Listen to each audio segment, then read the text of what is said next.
Oh, you know what I love? Sports. Love sports. Sports. When it comes to Texas A&M. Where are you getting this information? Let me tell you. Welcome to TexAgs. TexAgs Live. I feel like I should be listening to the theme song from the Jeffersons. You know, we're moving on up. We will develop men, we will graduate players, and we will win championships on the field. The best way for us to win is to do it together. He is a guy that has gotten better and better and better. He's just got that dog in him. It's been special. The 12th man this past week was unbelievable. And this is a real program. It's not fake. This is a real place. And if you want to be really good at football, this is a really good place to be. You know, if I'm betting on anybody, it's the Aggies.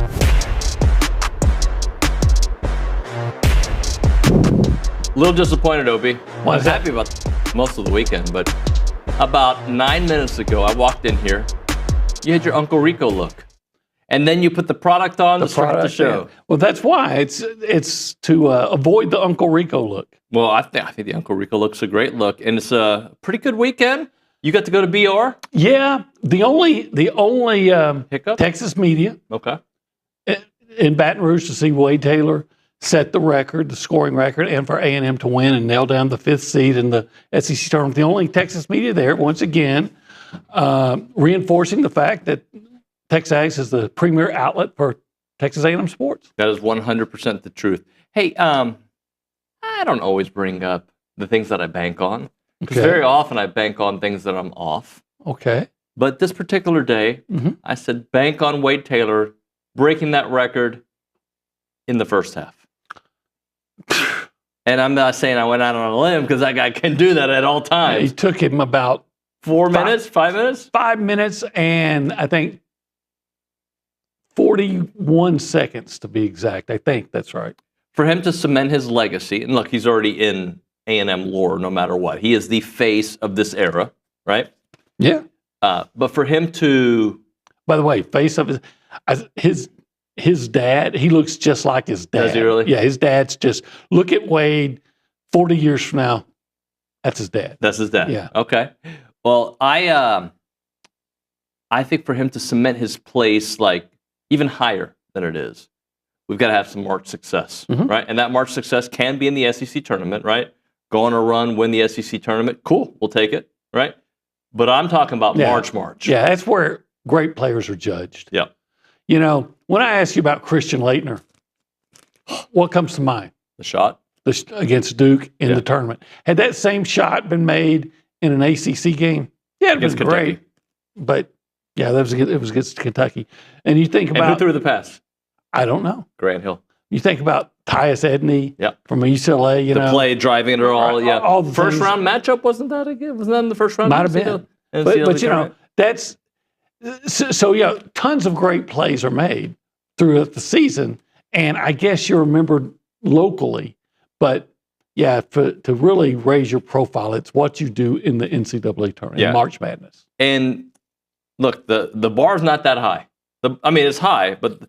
Can we get to the second weekend? I hate saying it out loud because I want way more than the second weekend. But I think that's what we're talking about. Get to the second weekend, you kind of change the way we look at this incarnation of Aggie basketball. Get to the Elite Eight. Oh, you get to the Elite Eight. Because they've been to the second weekend before. Well, not this twice. Twice. Well, A&M has. Yeah. So Billy Kennedy and Billy Clyde. Yeah, so take them someplace that hadn't been, right? And I think they're certainly capable of getting there. Yeah. And Wade Taylor obviously will be a big part of that, leading the way. Has anybody, I don't want to say been better, but has anybody been more needed? And you can say this about a lot of Aggie players, but right now I'm in a Henry Coleman state of mind. The way he has played, especially in SEC play this year. He was great against LSU. Yeah. He was outstanding. Had a double-double. And just playing good basketball. Yeah, Henry has always, to me, been extremely unselfish. And whatever role he was needed to fill, he fills it. Yep. You know, a few years ago, they didn't need him to score. I think the first year he was here, he scored quite a bit. Yeah. And then the next year he didn't score as much because they didn't need him to. And he just seems to be that guy that says, hey, what do you need from me? All right, this is what you need. I'm going to provide it. And he was, yes, he's been playing well all year, but that game against LSU was a perfect example of what you're talking about, how good he's been. When you get a 5 of 9 from the field. Yeah, we'll take that. 11 and 10. When you get a Henry Coleman game and an Anderson Garcia near double-double, look, and this was a game where A&M did not score forever at one point early in the first half. Yeah, I think LSU went on like a 17-1 run. Yeah. And it's funny because that was over about let's say 10 minutes. Over a 10-minute period, and it might have been less than that, but over that period of time, LSU, A&M couldn't do anything right.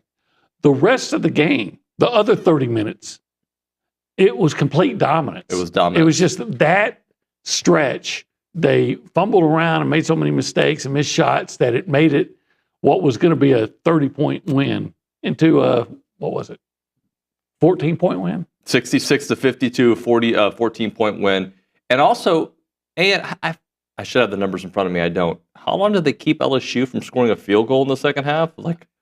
Oh, yeah. That was it 11 minutes? 10 and a half minutes. 10 and a half minutes. Thank you, Nick. Yeah. 10 and a half minutes. And, they played great defense in the second half. 6 of 27 for LSU, 22% in the second half. And a bunch of those shots, they had 2 late three-pointers that, you say 6 of 22, which is amazing. Yeah. But understand that at one time they were like 1 of 17. Right. It was phenomenal. In fact, I would go so far as to say the second half defensive effort actually upstaged Wade Taylor. Yep. And that's saying something. By the way, speaking of Wade for a second, you saw the game, I'm sure. Yeah. The shot that he broke the record on, Yeah. where he runs down the rebound and he's like almost from my vantage point, maybe it looked different on TV. From my vantage point, looked like he was almost in Buzz Williams' lap. He was so far against. Almost poetic, right? Yeah, and it's like, that's the shot he needed to set it on. Yeah. One that's just not just a layup or something, but just something spectacular. Yeah, look, props to the Ags for giving us hope again, because during the 4-game losing streak, a lot of hope was lost. Now, I think on this show, we did maintain that, this sucks, but this team is going to go as far as their defense takes them, and then they're opportunistic, hopefully hitting free throws and hitting some buckets and hitting some threes. But the way they play basketball is going to be the reason they win. The way they play basketball sometimes is the reason that they don't win. They were kind of shaky at the free throw line to start, but they cleaned it up. They cleaned it up. Yeah, I think that I said the other thing, that game, you understand why people stress that they can go a long way, and you understand why people just stress. Yeah. In that game, because you saw them both. It was a perfect encapsulation of the season. 5 seed, you will get to hopefully right one of the wrongs of the season either way, either Vanderbilt or Texas. Mm-hmm. Yeah. Who cares? I don't care. I'd like to get one more win. Yeah. I'd like to see them get, 3 more, or 4 more. Oh, yeah. 4 more. Or whatever it is. I would love for them to go undefeated the rest of the season if possible. But there are those, and I'm not saying Buzz Williams is one of those. He's probably not. But there are those coaches, I know, they'll say, hey, give me a win. And then if we lose, it's not a big deal because... The competitor thinks like this, right? I think, like as a fan, sometimes it's not a good idea to do this, but I know there are sometimes you want your team to lose, to fire a coach, or you want your team to lose for whatever reason it is, right? And then when the game starts, it's all about winning. You can take a step back and for the health of our team, would it be better to be 1 and done or 2 and done? Sure. But if we're here, let's win this damn thing. Right. What it is if you lose, it's the loss that doesn't, sometimes the loss eats at you. Yep. It's like, it's okay. Unless your opponent in the first round or your first game, and it happens to be the one that just beat Vanderbilt. Right. Don't want to lose to that team. No, you got to beat that team. You want to beat 20. that. You want, like you did here.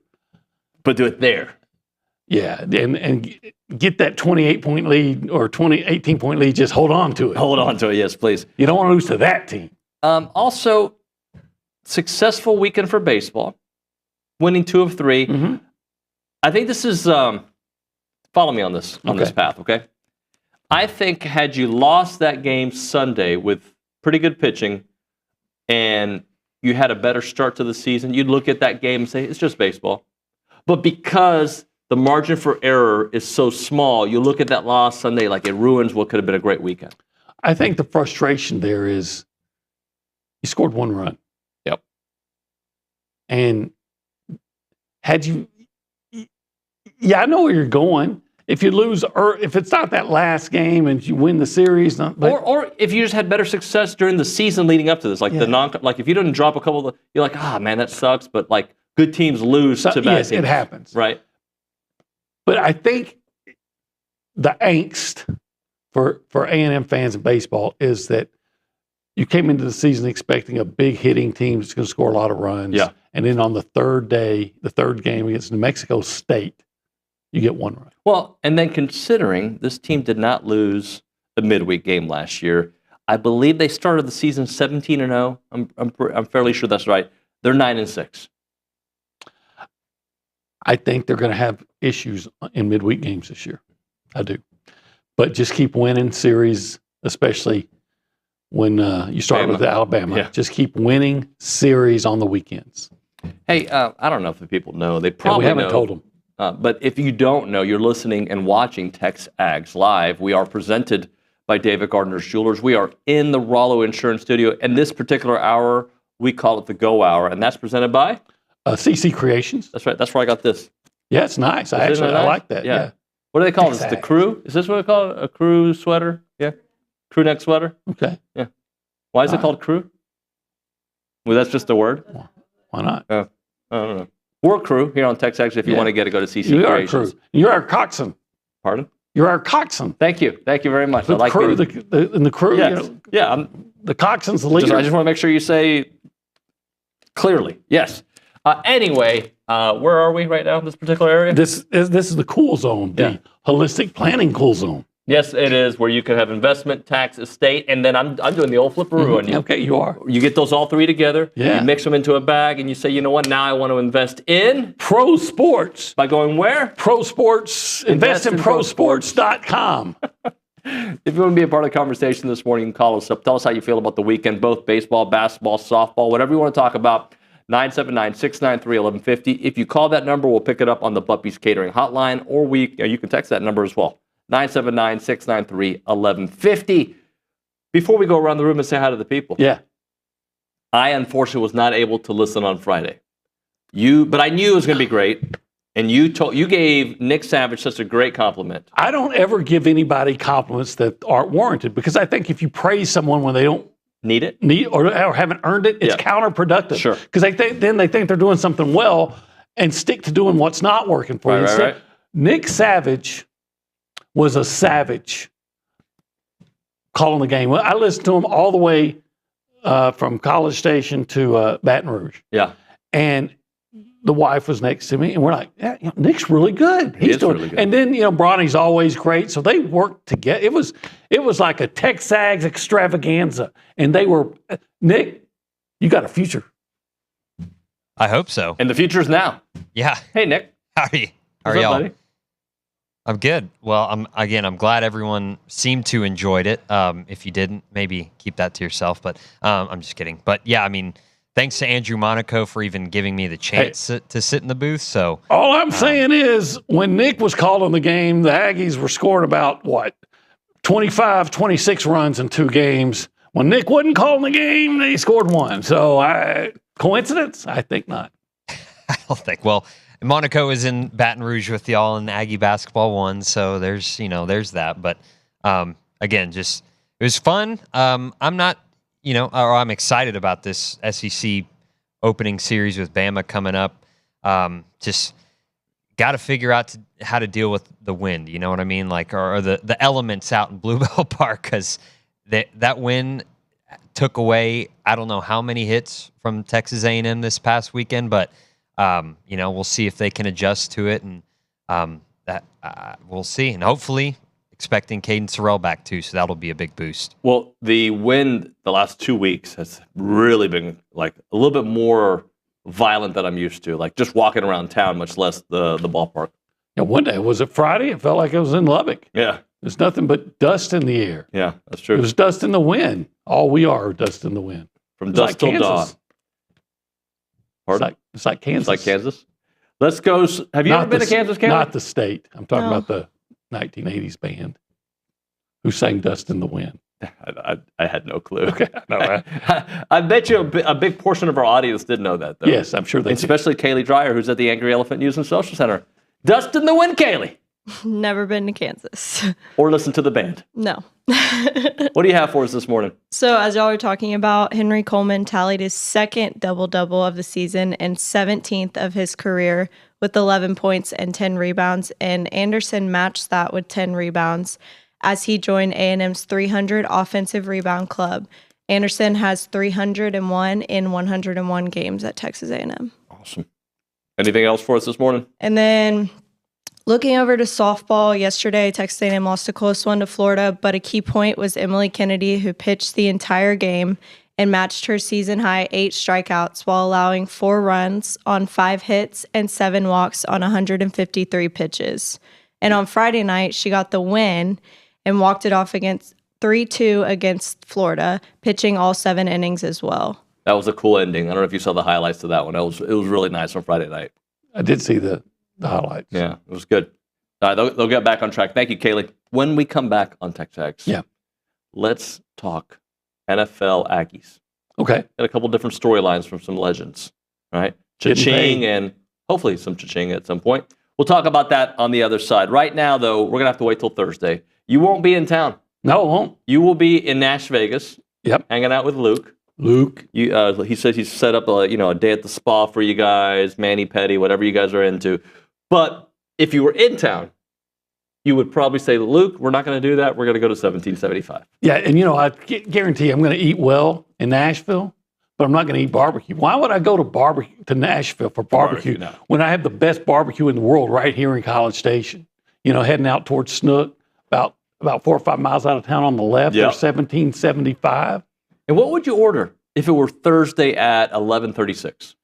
Probably just the whole sampler, so I could get a taste of that succulent brisket and that jalapeno cheese sausage. Of course, I love pork ribs, but then a little bit of turkey here, some pulled pork. You got to get the sampler. And then as soon as I get off the carnivore diet, which that's perfect for the carnivore diet, but as soon as I get off of that at the end of the month, then I'll go get some of that amazing, award-winning, the Buchanan Choice Awards, the queso mac and cheese. I swear by it. He does swear by it. I swear by it, too. It is fantastic. They're open Thursday through Saturday, 11 a.m. until they're sold out. Online ordering turns off at 10 a.m. It is 1775txbbq.com or call them up 979-492-6241.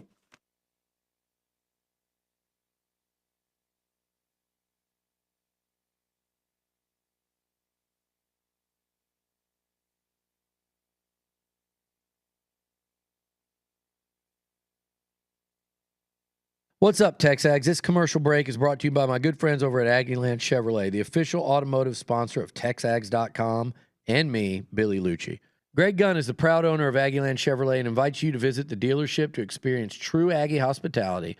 From their friendly staff to the experienced service team, Aggieland Chevrolet is TexAgs approved. Check out the dealership off of Highway 6 in Bryan or go to AggielandChevrolet.com and tell them Billy Liucci sent you by.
We're back here on TexAgs Live. We're presented by David Gardner's Jewelers, Rollo Insurance Studio, Go Hour, presented by The Warehouse at CC Creations, our buddy Frank Mason on the YouTube channel. Nuño, I have mixed feelings about the SEC tournament. I want the Aggies to win it, of course, but I'm worried that it will take too much physically to enter March Madness. What do you think? I don't. I say win it all. I understand that thought process, but the way this team plays basketball, I don't think energy is ever going to be a problem. And they're pretty deep. But look, it's like let's do something we've never done before. Let's win the damn thing. Once you start playing, yes, the competitive instincts take over. I don't think anybody throws a game. What I'm saying is, if you lose, there are a lot of coaches that'll say, "Yep," privately, they'll say, it's probably the best thing that we lost. If nothing else, it's the silver lining. Yep. Because again, how many teams want to be playing on Sunday and then find out, oh, wait, we got to travel and play on Thursday? So they just, it's not that anybody's trying to lose. It's just that if it doesn't work out, they don't lose any sleep over it. Where do you stand on daylight savings, OB? I guess it seems like when I was a child, it seems like, maybe I'm wrong on this, they experimented with doing away with it for 1 year. Did they? Okay. It seems like it. This would have been. I think it might happen again. This would have been the 70s. But anyway, all of a sudden you had kids, young kids walking to school in the dark. Yeah. And I don't know if that's what we want. Do we want, second and third graders, fourth graders walking to school in the dark? No, probably There's not. enough danger in the world these days as it is. But I like my circadian rhythm to stay intact, OB. You like what? But, whatever they decide, it doesn't matter to me. I know I would have liked not to have lost that hour of sleep on Sunday. So I have the show's about mixed emotions. Okay. I have mixed emotions about Myles Garrett. I wanted him to go to a winner. Okay. I also like that he's the highest paid non-quarterback ever, right? Like, I think he's going to make $40 million a year. Yeah, that's fantastic. I haven't made that in a career. That's like double what I've made in my career. I think you're closer to 18. You're almost double. Yeah. Anyway. It's not what he made. Now, you probably make that kind of money. Well, I mean, last year, but then we're not talking about that. Anyway, I have mixed emotions because I saw a world where he was playing for the Eagles. Hey, I don't want to see that world. Saw a world playing for the Chiefs, playing somewhere with a chance to win it. And unfortunately for him, he may never see the playoffs again. Yeah, but he's getting $40 million a year. $40 million. What could you do with $40 million? Anything you wanted. You could probably, OB, do it with $20 million. Probably. Well, actually, after taxes, that's probably what he's going to get between taxes. Look, he'd had plenty of time to work on his physique. That's natural. You can tell he doesn't work very hard. Just kidding. Dude's been jacked his entire life. Came out as a baby jacked. Anyway, I think it's cool though that he gets that headline that he is the highest paid player. I just wish he would have gone to a winner. And he's got there's a no trade clause now, I think, right? You think maybe that was the plan all along to ask for a trade, demand I want to go somewhere else, and then say, oh, well, okay, $40 million. No, I don't think so. I think emotions are a little higher after a season, and you're like, man, I can't do this again. Another year of us sucking. We still got Deshaun Watson as our quarterback. Like, nah, I need to go. What is he, 30, 31 now? Probably around there, right? He's probably thinking to himself, I got to win. And Deshaun's no longer the quarterback, right, though? He's still there. Didn't Shireen tell us that he's probably going to be gone because of the whole contract thing? But I don't think they've reworked it yet. No, they did rework it. Really? Yeah, they reworked it to he's still, now I don't know health-wise if he'll be back. I don't know about that. Nick, if you can fact-check us on that, but I'm pretty sure they reworked his contract last week, so they only owe one more year of the big money. So he still has another year to try to turn it around. Right. Because he's not been good. No, he hasn't been good at all. He has not. I don't know. Maybe there'll be a happy ending after all. I'm going to let that sit for a minute. For Deshaun. Yeah. As for the other story, the Bills, I don't know if they've actually officially done it yet, are about to release Von Miller. He could end up back at the Bills, though. They're saying that both sides are open to a return. Does that mean, hey, we can't pay you this? If you want to try to shop yourself elsewhere and get some money, go ahead. And come back. We may take you at this reduced rate. I think every player at that stage in their career should probably go back and play for their hometown team. Or at least a team in the state, at least. Yeah. I think the one that goes to the playoffs. Texans have enough former Aggies, or you're always former A&M players. Yeah, they could use another one. I mean, I think he should go back to your. He wants to win, OB. He wants to see the playoffs. Well, maybe he would. I'd like to, lie to myself and tell him maybe he would be the difference. Help put him over back in. Look, the Bills every year are going to be every year of this incarnation of the Bills, the Josh Allen years, are going to be a Super Bowl contender, right? We think. It feels that way. Felt that way about Joe Burrow in Cincinnati for a while. He was really good, though. He was really, the quarterback's not the problem there. He was really, unlike really good. Cleveland. Cleveland's got problems all over the place. Oh, and back to what I was going to say about Cleveland. I bet you the GM, is it Andrew Berry? I think it is. He probably said to Miles and Miles' group, this is the plan we're going to put in place to try to put a winner here, if not necessarily this year, but over the next couple of years. This is what we're trying to do while you're here. Well, I'll say this. He's obviously a better general manager than the guy with the Giants who let his best player walk to the rival, and they were in a Super Bowl. Talk about Saquon Barkley, and has one of the greatest seasons we've ever seen at that position. So this guy says, "Hey, you know what? The best thing I got going for me is Myles Garrett." Now, what you do is, I could see someday, now that you've signed him, someday maybe if you have to work at a trade and get a bunch of picks or players, that would make sense. But just let him walk? No, you got to sign him. It was a good job. Yeah. Good job, Miles. Miles, you may not ever get to the playoffs, but you're getting $40 million a year. 40. Speaking of, he's a rich man. He's 40. Your Dallas Mavericks have lost 5 straight. You know what? I'm glad. They're a game out of, they're in that next tier, like the play-in playoffs, whatever that's called. They're about to be out of that as well. I'm glad. I hate saying I'm glad for a team that has brought me so much joy over the last 20 years. I will never root for the Mavericks again as long as Nico Harrison's the GM and maybe that owner who they allow him to get rid of the best player, young guy, iconic, all these things that the fans love, and then raise the ticket prices by like 9%. And by the way, I don't know the stats because I don't watch the NBA anymore. I watch Luka. I can't watch him in yellow and purple. But the Lakers are one of the hottest teams in basketball with them. What do you know? Nothing to do with TexAgs. Apologize for the detour. When we come back, let's talk a little more Aggie hoops.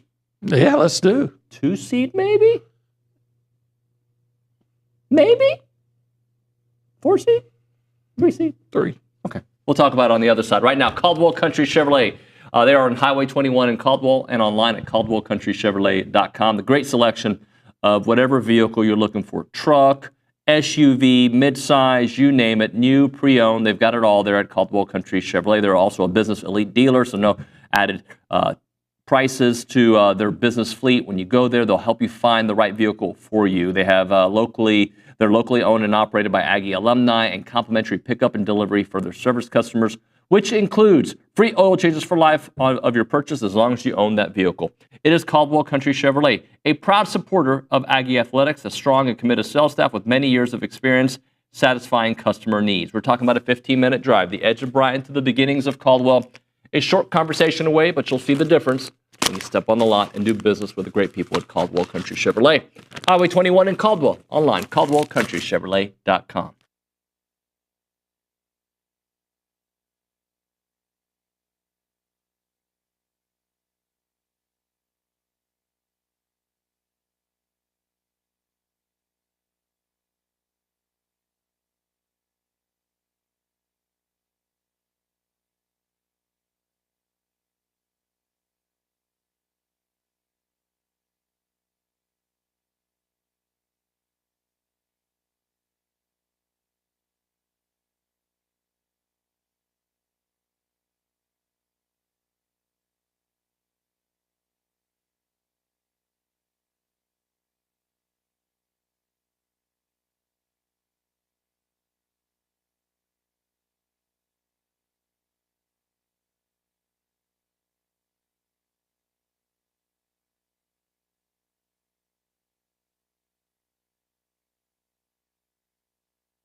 Why can't this be love, Obi? Well, we love A&M sports. Yeah. So it can be. You're a big Sammy Hagar guy, right? Yeah, I mean, not big. I Can't Drive 55, and a lot of people wouldn't even understand that song because now you can go 70. Yeah, because they never understood the frustration of a 55 mile per hour speed limit. Kaylee Dreyer at the Angry Elephant used in Social Center back in the 1800s or 1990s. We could only go, the max was 55. 55. Yeah, that was it. No 75, no 80, 55. Couldn't do it. Yeah, living in East Texas, going to Dallas. Anybody from East Texas knows this. God forbid you're going 56 miles an hour through Van Zandt County in Canton, Texas. They'll get you. Because they're going to get you and you're going to pay that ticket. Hey, we're TexAgs Live. We're presented by David Gardner's Jewelers. We're in the Rollo Insurance Studio. It is the Go Hour, presented by The Warehouse at CC Creations. OB. Yeah. Have you seen any bracketology? Yeah, I look at it all the time. Okay. Do you know who Jerry Palm is? Yes, I do know CBS him. Sports. Mm-hmm. Do you know what he has A&M as? I don't know because I typically look at Lenardi. Yeah. Palm, who a couple years ago I completely disagreed with. Okay. Completely. I believe, if I remember correctly, the 22 season where A&M was left out of the NCAA tournament, he was one of those that was completely against A&M until the end, and then he was, I think, for A&M. But he has A&M today, or yesterday, as a 2. A 2 seed. I hope he's right. I hope he's right, too. And where's he having? What's the matchup? They would be facing Norfolk State in the West region, which would be in Denver. Denver. Yeah, that'd be Jerry nice. Palm, be right. Be right, Jerry Palm. And who would they play in the second round? The winner of 7 seed Illinois or 10 seed West Virginia. Oh, I like that. Jerry Palm, be right. Be right, Jerry Be right, Palm. Jerry. Be right, Jerry Palm. Show me the money. Show me the wins. So I'm looking at Lenardi's latest. Okay, tell me Lenardi. And he has them in Denver. Okay, so far I like, but they're always wrong. So it won't be Denver. It'll be Wichita. He has them as a 3 seed playing Utah Valley. Okay, I don't know much about Utah Valley. Well, they're in a valley in Utah.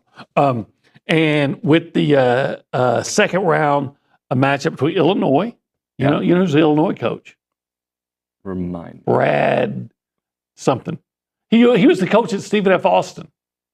Oh, I think Underwood. Brad Underwood. Yeah, it's good. No relation to President Underwood. There's a good barbecue Underwood up in like Brownwood, Texas. Anyway, Illinois or the winner of or San Diego State Xavier. He has San Diego State / Xavier as the 11th seed. So okay, I like that matchup too. Yeah, I like it. Yeah. And you know who the number 2 seed is in his region? Who you'd eventually be playing? Who's that? Texas Tech, a team you've already beaten. Oh wow, yeah. So okay, all right. And what city would A&M be paired up to go after Denver? That'd be San Francisco. I mean, okay. Just make sure you. Isn't Dallas one of the sites for the second? No. Am I wrong? The second is San Francisco, Indianapolis, okay. Newark. Okay. God, don't so want San that Francisco's one. winning. And Atlanta. Okay.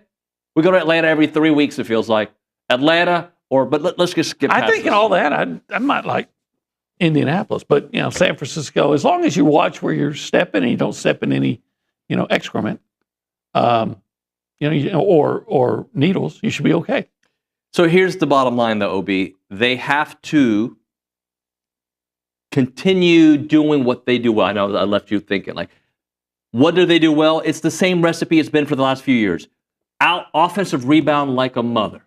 Okay? Mm-hmm. Mothers love to offensive rebound. Do that. And don't go crazy shooting too many threes in a catch-up, right? Just shoot the right threes. The right threes. At the right time. With the right guy. With the right guy. The right place at the right time. Academy. and get to the foul line. Yeah. And hit those too, by the way. Yeah, and play good defense. Which sounds like we gave a lot of things, but that's how A&M wins games. Yeah, that's what they do. Right, like, so here's what you do. Take more shots than your opponent. Takes considerable more shots than your opponent. Know that sometimes you're offensively challenged, so don't go crazy shooting, right? And limit their shots. Done. Here's my question. Do you think what they do in the SEC tournament will have any bearing on their seeding? I do. See, I don't know because I was there in Tampa. Yeah, I know. When they, knocked off Florida and then beat Auburn, which and then Arkansas. But I think some of that they still don't get in. Yeah, I think some of that is when a committee member makes up his mind. I think it's going to take a lot for you to change their mind. Well, right? One of the big issues that year was the head of the committee was the commissioner of like the Southland Conference, and they had a lot of mid-major people. I think a majority mid-major representation. And what do you know? All these, like I think it was like the Mountain West or something like that, got an inordinate number of teams, and they all lost early. And it was pretty obvious what was going on there. I'm mad at that committee and committees in general because we've been burned as an Aggie many times, not just once, right? Because you robbed me of an experience. I got a great experience going to the NIT. We both did. It was a fun experience. I wish they would have won the whole thing. They came 5 seconds away from doing it. And a shot that rimmed out. Yeah, they were there. That being said, those guys robbed me of what that Quentin Jackson-led A&M team could have done in the NCAA tournament, which could have been a win or two. Could have been. They were fun at the end of the year, weren't they? They were fun at the end of the year. They were, and again, that is what we fell in love with, that group of guys that has morphed into this group of guys. Some new faces, some of the same, right? That was a very fun team to watch. Look, I'm just happy that we're having these kind of conversations right now as opposed to the ones we were having 10 days ago. I don't know how far this team's going to go. None of us do. We do know their brand of basketball is predictably unpredictable. It is. But, if they're playing well, they can beat anybody. And there's no, with the possible exception of the first round matchup of Utah Valley, if you get or that ilk, you feel really confident in that game. After that, it really is that what's it going to be today? Yeah, the whole survive and advance mantra. Boy, it speaks to this A&M team. And by the way, like when you think about the SEC and how disruptive it is to play in this league, right? A&M had their 4-game losing streak. Bama had a 2-game losing streak, almost a 3-game losing streak as they beat Auburn in overtime over the weekend. And Auburn, by the way, has now lost 2 straight games. I don't know if you went and looked at, say, Tennessee, what's their longest losing streak, or Missouri. But 2 or 3 or 4-game losing streaks may not be that uncommon in the SEC. Or maybe they are, because everybody's good. So you can go on a losing streak, but of course, maybe it's not extended because But when good. it's your team on it, it just feels like it's never going to end. And the frustrating thing about that losing streak was you played pretty well against Tennessee, except for one deal. You just couldn't make your threes. Yeah. But the rest of it, that was a 3-point game with 30 seconds to go, and it could have been a 1-point game if not for a mistake on a basket interference. You had Vanderbilt. Had you won one of those 4, are you a 2 seed today in most brackets? Yeah, probably I think so. I think so. I do. All right, we'll hit a break. We'll get to your text message. We'll get to your phone calls, 979-693-1150. We'll probably babble about stuff. Milliken Reserve time. Farm-to-table community there in College Station. They got homes, they got trails, they got farms, they got wide open spaces with a mission to build a healthy community around nature. They've committed to treading lightly on a beautiful land that you can find Milliken Reserve on, creating a sanctuary for family, for nature, and for community. They're dedicated to the conservation of a healthy community. They have respect for that native landscape and wildlife. They have 2,600 acres of open space, farms and trails. They want to connect families to nature and to each other. They have an extensive network of trails throughout a wooded landscape that includes walking and equestrian paths, creeks, ponds, and gathering areas. And they have all the animals that you can imagine. You want to see the white-tailed deers, the songbirds, the rabbits, the turtles, you name it. They have that at Milliken Reserve. You can learn more at millikenreserve.com. That website again, millikenreserve.com.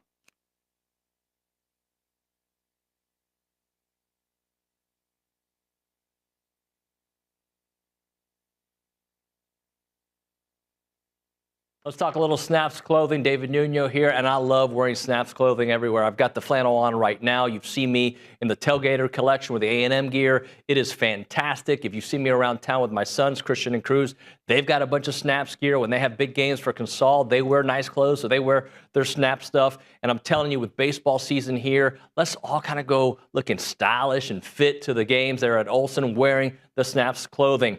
As a reminder, they are the only official licensed Texas A&M Pearl Snaps maker out there. Their Tailgater collection is built for game day with breathable, moisture-wicking fabrics to keep you comfortable while you rep your Aggies in style. Now, whether you're watching the game from home or maybe you're in attendance, you're tailgating, whatever it may be, you got to make sure you head to snapsclothing.com to see everything they have to offer. It is fashionable, it is awesome, and you're going to love it.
This is the song right here, Obi. What is it? I Can't Drive 55. Oh, okay. Yeah. Your buddy Sammy. TexAgs Live, we're presented by David Gardner's Jewelers. Can't drive. Rollo Insurance Studio. Go Hour. Coming to a close. Presented by the Warehouse at CC Creations. You know, and if you do drive over 55, you probably want Rollo Insurance. Yeah, you definitely need Rollo Insurance to take care of you. We need to go to the Angry Elephant News and Social Center, but I do want to bring up a show I've been watching. Okay. Are you familiar with American Primeval? No. Pretty good. I'm watching a show called Warrior. It'd be right up your alley. Is it the martial arts show? Yeah. Yeah. Have you seen it? Is it subtitled? Is it English? No, it's in English. Okay, I can watch. A lot of good violence. Yeah? Yeah, a lot of great violence. Realistic martial arts? Yeah, they go overboard. Like, does he fly in the air? Like that? No? Yeah. There's some of that, yeah. Okay, I'll watch it. Yeah, cool. But American... Don't watch it with the kids in the room. The boys? They're about to be 17. Okay. I was really bad. I'll tell you off the air what movie I watched with the boys recently. Okay. It's not that bad, but like... All right, yeah, the boys are all right. Yeah, boys are fine. So American Primeval? Uh-huh. Taylor Klisch, is that how you say his name? Taylor? You're not listening. It's cool. I get it. I think it's Taylor Klisch. Klisch, I don't know, whatever. Taylor, the actor Taylor. Oh, yeah, Taylor. Yeah, Tim Taylor from Tool Time. No, not Tim Taylor. not Home Improvement Taylor. That show is about the late 1800s fight between the Mormons and the U.S. Army. And I didn't know there was such a thing. Yeah. The Mormons were fighting the Army? Yeah, Brigham Young, the whole, there's stuff that I didn't know that I had heard. Like, it's a really good show. It leaves up to you to kind of decide what side you're on and the whole ordeal. But well, Well, today I'd probably it's a Western that up your alley. Okay, today I'd probably take Brigham Young to beat Army. Even though Army had a good season. I meant to say the U.S. government's what I meant to say. Oh, okay. Yeah, what I meant to say, but I agree with you. All right, we'll go to the Angry Elephant News and Social Center. Kaylee Dreyer. Cheerio. Hi. Hey. So Texas A&M track and field earned 13 medals and 16 all-SEC honors at the Indoor Conference Championship last week, 12 on the men's side and 4 on the women's, as well as the championship. And the Aggies now prepare for the indoor season finale at the NCAA Indoor Championships in Virginia on March 14th and 15th. Excellent stuff there. Coach Henry and I were going back and forth on text. We're looking forward to a awesome run there. I watched that victory clinching 4x400 relay. Man, that was an exciting race. And I can't pronounce a lot of those guys' names, but they can run. They can run. They can run fast. That's a man's race. Oh, I'm sorry. That's a tough race. That is a tough race. Yeah, women run it too. They're great at it as well. So, closing out the go hour, basketball-wise, what do you think they need to do if the SEC tournament matters in seeding? 1 win? 2 wins? What do they have to do to stay out of being a 4 seed in your eyes? Oh, yeah, just win a game. Okay. Do you think if they lose, they're a 4 seed potentially? No. I think if you win, well, okay, potentially, yes. But you think because they always get hosed. But they're committees. semi-safe as a 3 seed. I can't imagine them any worse than a 4 seed. But I quite frankly, I believe, when they beat Auburn, they nailed down a 3 seed. When you look at all the quad 1 wins they have, and then what the quad 1A, which are not, you just didn't win teams. I just can't imagine they'd be less than a 3 seed. Okay. So no less than a 3 seed, and maybe 2 wins could potentially put them as a 2 seed? Yeah, I guess so. I have learned since Tampa not to put too much into the tournament, into the SEC tournament. But you know what? Look, different committees, different people, different opinions. So maybe. So if the 4-game losing streak wasn't a 4-game losing streak, let's just say it was 4 losses spread out throughout the season. Yeah, it probably would have looked different to the committee. Right. I mean, everybody's talking about how this SEC is historically strong as a conference. Like probably the strongest since the Big East back in like 1985 or whenever it was when they had 3 of the 4 teams in the Final Four. You had Georgetown, Villanova, and St. John's playing with Memphis, right? That was your Final Four that year. Probably the strongest since then of any conference. And there's no bad teams. I mean, South Carolina is dead last, and they beat Clemson, right? Which I think beat Duke. Did they not? That sounds familiar. So there's no bad teams, and so if you looked at that, what they go 11-7? Yeah. I mean, in the SEC, and that should be a slam dunk 3 seed at least. So 1 seeds probably Auburn, Duke, Florida, or Alabama. Yeah, and then maybe UH. It could be Alabama, Auburn, and Florida with Duke, but you think they'll do 2 and 2? I mean, 2 from the SEC. And then Houston and Duke for sure. Just win. That's all I can. That's all I can. I'm not even going to worry about anything else than the A&M win that first game and then win the second game. Don't care about the next game until you're there.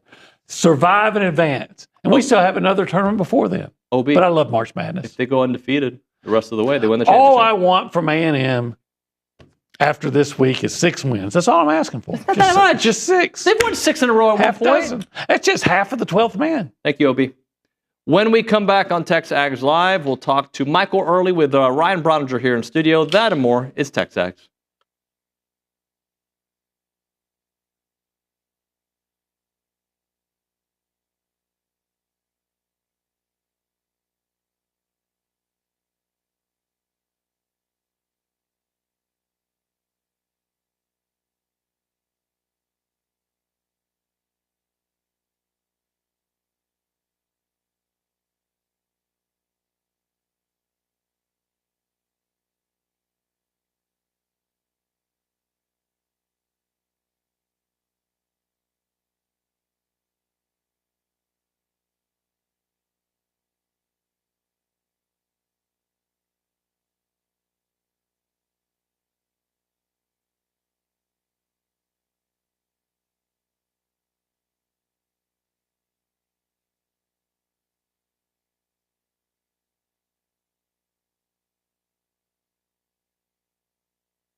Break.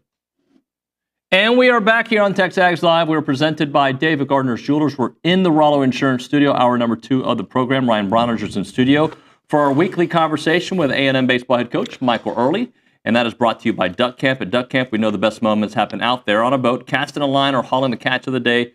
Be sure to check out Duck Camp's new spring hats like the fan favorite crawfish hat and the redfish hat at duckcamp.com. And with that, we go to the Buppies Catering Hotline. We are joined by Coach Earley. Michael Earley, good morning, sir.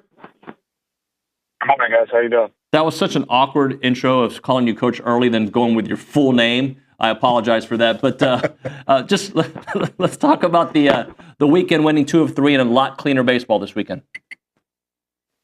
Yeah, I mean, I think from a defensive standpoint, we played a lot better than we have in the past, and gave ourselves a chance to win games. So that was good, and we continued to pitch the ball really, really well.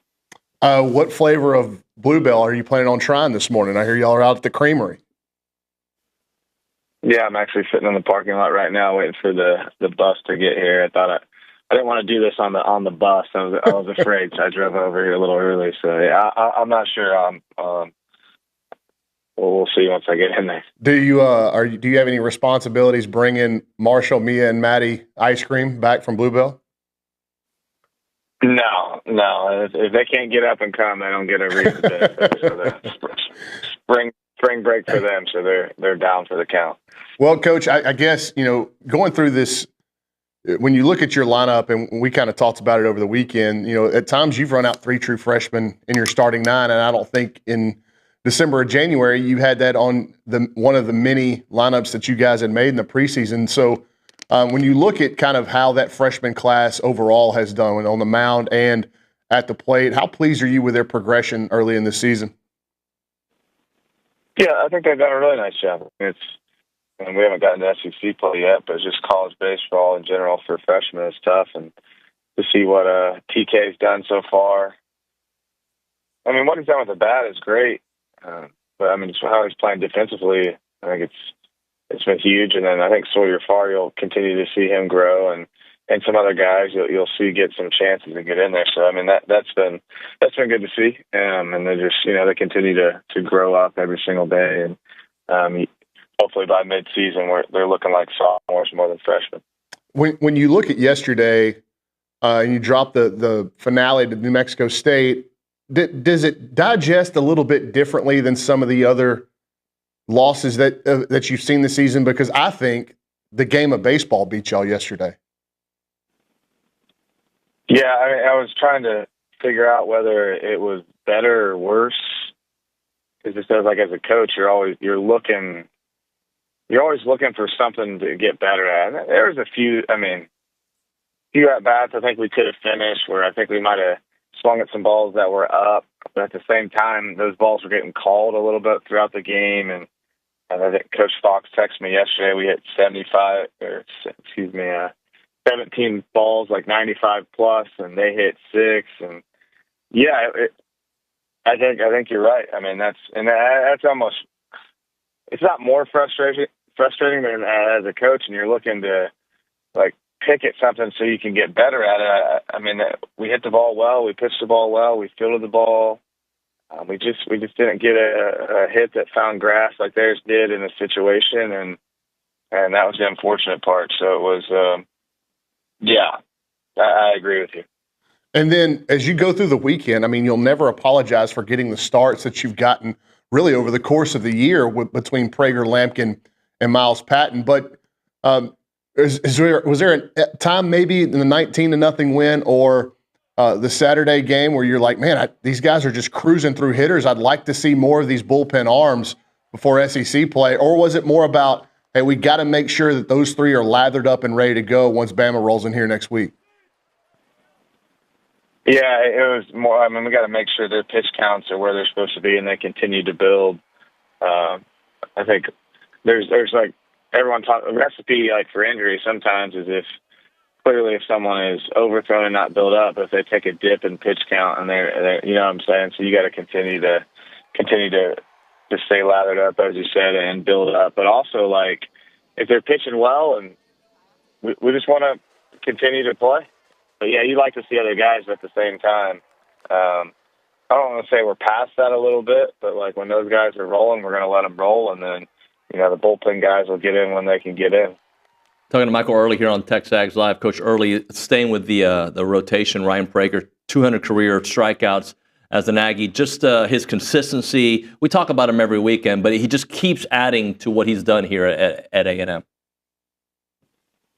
Yeah, I mean, I thought that was really cool, and we were able to present the lineup card and the ball to him in front of the team, and just Ryan's just a special kid. Like, there's no way around it. And I told, like, as a teammate and as a player, I don't take him for granted. I think that guy is just the ultimate competitor, ultimate Aggie.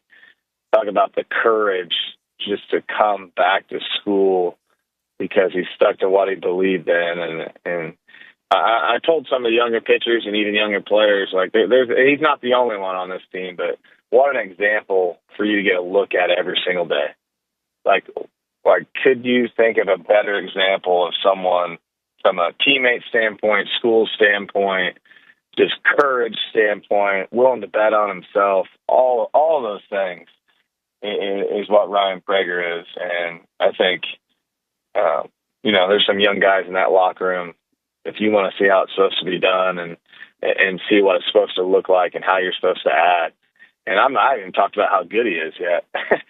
So just from that standpoint, he's awesome. I mean, I could talk about that guy for days and every time he steps on the mound, but I just think everything else he does is so special.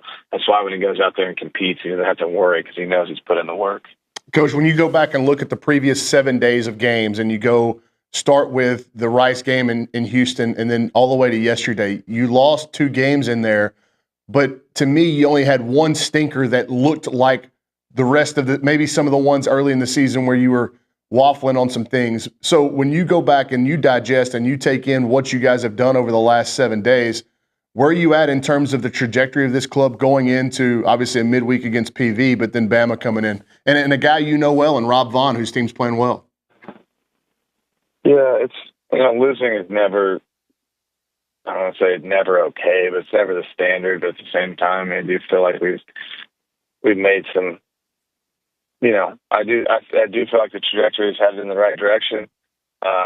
Now, a loss yesterday stings worse and hurts worse because of those losses you had earlier on, where you beat yourself, and the margin for error is thinning, and we understand that. But I do like where we're at. Just from we've continued to pitch it, we've clearly played better defense, and I really like where the bats are at. So, yeah, I think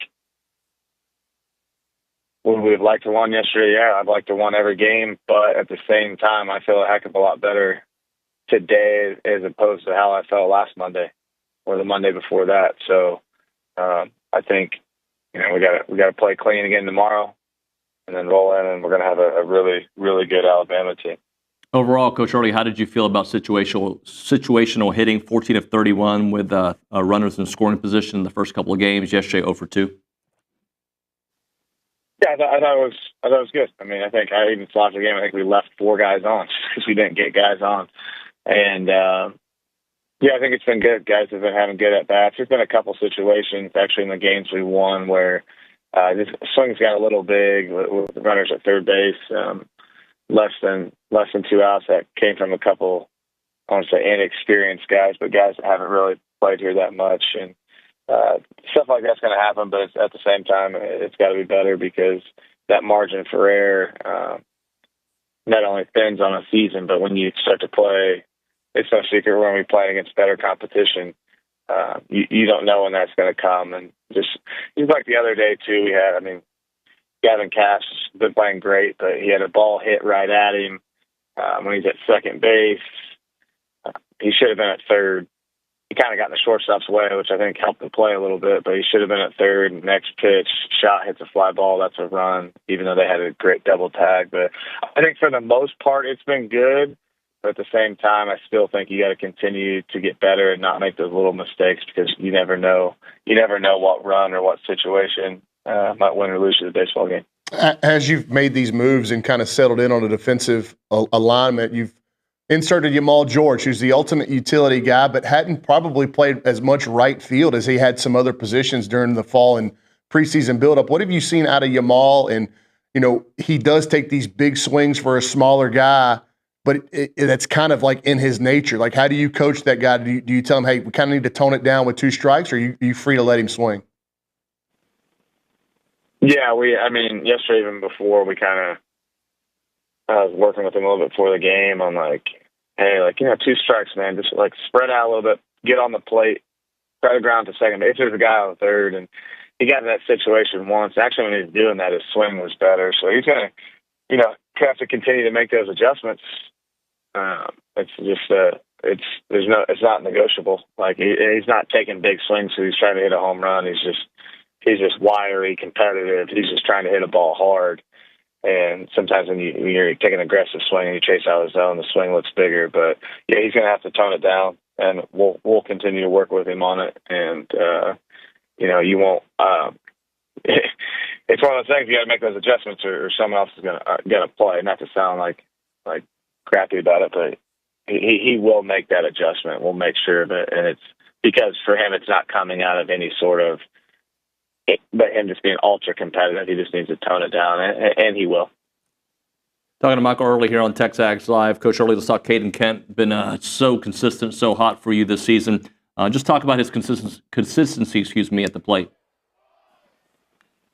Yeah, he's been great. He's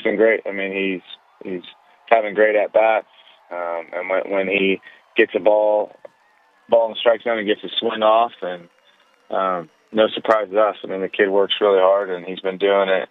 He's been doing it since the fall, so it's been nice to insert him in that leadoff spot because you want a productive leadoff hitter, and especially after losing Gavin. So I sure would like to have them both, but Caden has just done a phenomenal job in that leadoff spot, and he's playing a really good shortstop. Have you, as you've taken kind of this step into the head coach's role, you've been around a lot of these guys for more than a couple of years now, but do you have a better feel for what each guy needs week to week? And I just thought about this question while you were talking about Caden. I know how much Caden wants to hit, and I know how much time he spent not only with you but with Caleb Longley as well. But do you have a better feel for guys what they need, and are they getting what they need during the week? Based off your just kind of perspective of the amount of work and the amount of reps that they need to stay sharp. Yeah, it's a balance of getting better, also staying healthy. Sometimes, getting if you're in a bad spot, sometimes going out and just taking a bunch of mood swings and get it out of your system is what you need, or sometimes just not coming to the field is what you need. And I think we have a good balance, and have always had a good balance of figuring out how each individual guy works and how they tick, and that's something I take a lot of pride in. And it's just really about, you just got to be consistent, and you got to trust what your instincts are for what you think as a coach, but also mixed in with what the player wants, but what the player actually needs. And yeah, I like where we're at with it. You just got a bunch of different guys and personalities, which is with every single team. So yeah, I think we're in a spot where, I feel like me specifically, I know how to speak to each individual guy and kind of what they need and when they need it, and the moment when they need to hear whatever tone of voice may be necessary for that situation.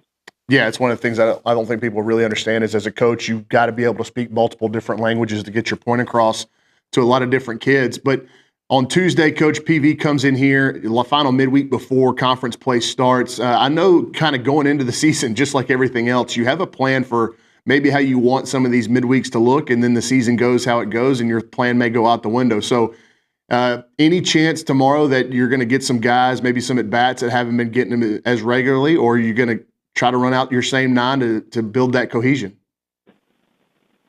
Yeah, we're gonna run out the same 9. As of this moment right now, I might look at it a little more, but no, we're rolling. I think it's where we're at in the situation we're in, and I could envision the same lineup, maybe a change or two, but if I had to tell you right now, I'd roll out the same guys. Any idea on tomorrow than I did yesterday? Any idea on the arm? Not sure yet. I mean, I'm getting ready. Those guys are actually getting off the bus right now. Me and JK will talk on the way home, and it could be Sims, Weston Moss. We'll see. We want to make sure we get off to a good start, and then but try to be in a good spot for the weekend as well. So get some happy tracks. Put it in the microwave for like 3 to 5 seconds before you eat it. You're welcome. All right, I got you. Coach Earley, I appreciate your time. Have fun at Bluebell. We'll see you this week. All right, thanks, guys. Have a good day. Thank you. Michael Earley there on the Buffy's Catering Hotline. All right, we'll hit a break here. When we come back on TexAgs Live, more with Bronny. Kind of break down the weekend, how he's feeling about things before Tom Hart at 9:35. Heritage Films, that's the website. Oh, actually, the website is yourheritagefilm.com. You want a documentary done, you do. You may not admit it out loud, but you're thinking about it right now. You're like, God, I kind of want to do it for my dad. I kind of want to do it for my mom. I want to do it for our family business. I want to do it for our family ranch. I want to just do it for our family. This awesome holiday event that we get together for everything, where all the members of multiple parts of my family get together for your tailgating experiences, for, I don't know, Aggie football, whatever it may be. Let Chance McClain and his team tell that story in a 2-hour documentary form, I should say, that will feel like you're watching a Netflix special or you're watching something on A&E, whatever it may be. Let Chance and his team tell your family story better than anybody out there. 2-hour documentary. The website is yourheritagefilm.com. yourheritagefilm.com. 713-893-8341. 713-893-8341. It's Heritage Films.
And we are back here on TexAgs Live, presented by David Gardner's Jewelers, Rollo Insurance Studio. Go hour. No, that was the last hour. God, it's this Tuesday. What is going on? I don't know. It's muscle memory. Anywho. Monday morning. Ryan Brauninger's here with us, and we're talking some more baseball. Brian, I don't know if you said something to Coach Earley, which kind of sparked something I said earlier to OB, and it's not an original thought. It's just the way I kind of took in this weekend. I looked at this weekend, and I looked at the Sunday game, and I said, if you didn't have the start that you had to the season, the Sunday game just feels like baseball got you. Yep. Kind of what you said to Michael. But because the start of the season you've had, it almost feels like you have no wiggle room for that, for the vibes.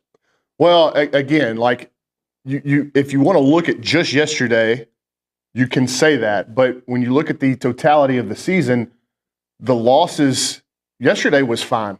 I was completely okay with yesterday. That was a loss that, to me, is much more easy to stomach as a coach, and then much more easily explained as a coach to your players. And I think the players, because there's so many of them, I say so many of them that are experienced, that some of them are experienced from different places, and some of them have experience at Texas A&M. And that's probably something we need to talk about, that without Grahovic and Sorrell, how much experience really returns off of, and production really returns off of last year's team in this lineup. It's not as much as we probably want to talk about it. And I think that's that's something that gets said, they return so much production. That's correct, with Grahovic and Sorrell. But you look out there on Sunday, and there wasn't a lot of production from Texas A&M last year. Out there. Just Shot and Lavalette, and then obviously Kent played the last, 3 or 4 weeks of the season. But regardless, yesterday I was completely fine with it. We can get into the reasons why I was okay with yesterday. But to your point, the other 5 losses, I can't think of a time where I say, oh, that's just the game of baseball. The other 5 losses you played pretty poorly in. Right. And so if A&M they're 9-6 overall, if they were 12-2 going into yesterday and they dropped that one, you're okay. You're okay. Like, sometimes that happens. You go to the ballpark and the game of baseball wins. And that's exactly what happened yesterday. But you had an absolute stinker on Tuesday against UTSA, where the game of baseball was not kind to you in that contest, but you were also putrid on the mound and you were awful defensively. So it's hard on Tuesday against UTSA for you to say, well, the game beat us. No. You were bad. So yesterday was completely opposite. Yesterday you pitched extremely well. You played really good defense. You didn't have many opportunities on the base running, and you didn't have many opportunities for clutch base hits or timely hits. And I think that was the difference in the game, is that New Mexico State just got one more timely hit than you did. I mean, both teams had 4 hits. Both teams had a double and a homer of their 4 hits, and the other 2 were singles. New Mexico State's single came with the bases loaded on an 0-2 pitch that Brad Rudis, who has been really, really good, threw right down the middle. Now, that's obviously not where he wanted to throw it. That's obviously not where the pitch was called. That's where it was thrown. And New Mexico State hit a ground ball where nobody was there. And Coach Earley said the statistics, and I actually had it at 18 balls at 95 miles an hour or more. New Mexico State had 6. So when 95 miles per hour in college baseball is kind of the threshold for you hit the ball hard. A&M did that 18 times yesterday, 17 or 18 times yesterday, to New Mexico State's 6. So it's hard for me to get upset at all with the offense yesterday. And the fact of the matter is that ballpark changes drastically with the weather, more so than any other ballpark I've ever seen. So if you just track the numbers, the exit velocities, launch angles, and everything, A&M probably could have hit 5 or 6 homers yesterday. And that would have obviously changed the outcome drastically. And I don't think, in fact, I know you can't go up to the plate and just because the wind's blowing in your face, you don't change your approach. Your goal is to hit the baseball hard, impact the baseball as squarely as you can, as consistently as you can, and then be okay with the results if you do that throughout the course of 9 innings on a consistent basis. I like what Coach Earley said about, we'd like to take back a couple of 2-0 swings or maybe some 0-0 swings where we expanded the zone. He mentioned some full count 3-ball swings where he thought they expanded the zone too much. I know Hayden Schott had one late where he struck out, but to his point, some of those were getting called, so you have to move at them, especially with 2 strikes. But I think if you're going to do that, you're really nitpicking the offensive performance yesterday. It was just flat out unlucky. When you hit that many balls hard and you only have 4 hits to show for it and 1 run, I mean, that's just the game of baseball. So, again, yesterday I'm fine with. Tuesday I was not okay with. But I think this team is starting to play a better brand of baseball, no questions about it. Now, the competition's about to go way up, starting this weekend with a really good Alabama team. But I think with the starting rotation that they have and the offense starting to look like we thought it would, for the most part, obviously it can't look exactly like you thought it would without Grahovic and Sorrell. Right. But in terms of impacting the baseball, it's getting better. It's getting way better. I still think this team can go on a run in SEC play because that starting rotation is going to keep you in so many games. Yeah. Okay, so what are you hearing the latest with Sorrell? Well, he's got an MRI tomorrow, which I don't know whether you take that as good or bad, right? Like, if it's clear, he's probably let him play, or he'll at least be that much closer to playing. But with the imaging, if it's not good, what does that mean? Right. So Coach Earley said he was doubtful for this coming weekend against Alabama. The SEC, I believe, is going to require them to put out injury reports, so we'll get obviously at least some kind of status update later in the week. I don't anticipate him playing this week unless that MRI comes back and it's crystal clear today. Sure. But this hamstring deal is just lingering longer than even most hamstrings lingers, and that gives me a big pause. But a lot of this is the preseason number 1 is getting thrown in A&M's face whenever, if you remove Grahovic, Sorrell, and Stewart, that's not the number 1 team in the country on paper. Right. It just isn't. Those are 3 huge. I mean, what's the production that you're missing offensively without Grahovic and Sorrell? And you're replacing them with currently Terrence Keel II, a true freshman who's been great, does not impact the baseball the way Grahovic or Sorrell does, but he's been awesome. And then Yamal George now in right field. When you talk about all the moving parts that have happened, it's been Yamal and TK in those spots in the order. So they're good players, and I love what Coach said about Yamal toning his swing down, and that he's either going to do it, and I think that Yamal will because he's such a coachable kid and a competitive kid. But he said he's either going to do it or we're going to put somebody else out there. And it wouldn't surprise me if Sam Erickson, another true freshman, is that guy. Anything new with Josh Stewart? No, he was in baseball pants this weekend with that knee brace on, so I think that would be encouraging because he'd previously just been in shorts. But I don't have a status update on Josh. I'll probably try to get one this week from Coach Earley. Maybe the gathered media tomorrow after that midweek game will ask kind of how close he is. But they've been mixing and matching between Clayton Freshcorn and Brad Rudis on the back end of games and just having another reliable arm down there that has real swing and miss stuff. And Josh Stewart would be massive. And, again, I don't blame the bullpen for yesterday's game. It's tough. Yeah. It's just tough baseball yesterday. But it's been kind of a mixed bag when you incorporate all the bullpen innings. But I think incorporating all the bullpen innings means like you had a real bad one against Texas State. Right. You had a real bad one against UTSA. Maybe some of those guys aren't going to pitch as much in SEC play coming down the stretch. So it's not as easy as plug and play when those guys are back, right? There's a ramp-up process. But adding them, at that point, we can really, after they've been back for a little bit, reassess what this team can be. Yeah, I think you obviously have to. If we could go back and redo our preseason prognostications about the offense and what we thought that offense was going to look like, we would certainly do that now because we had no idea they were going to be missing Grahovic and Sorrell for any amount of time, much less Sorrell's been out 15 games now. Grahovic will miss the final 50 or whatever it is this season. So, yeah, I think that makes a huge dent in your overall offensive production. And then some guys just that we know didn't get off to the greatest starts. And now we're seeing signs of life from Hayden Schott, Gavin Cash, Jace. I mean, Jace this past week, he would have passed Dalen Holt. Yeah. And it's just tough. He crushes balls into that north wind and they don't go anywhere. I was glad to see that he got one out, but I mean, he could have legitimately rattled off 7 homers in the last week, and everybody's not wondering about what's going on with Jace anymore.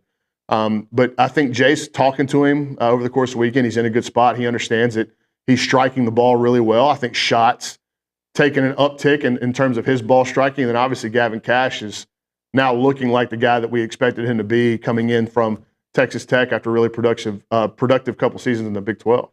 Thank you, Bronny. Appreciate you. Right now we're talking about one of our new partners, Keep Water Local.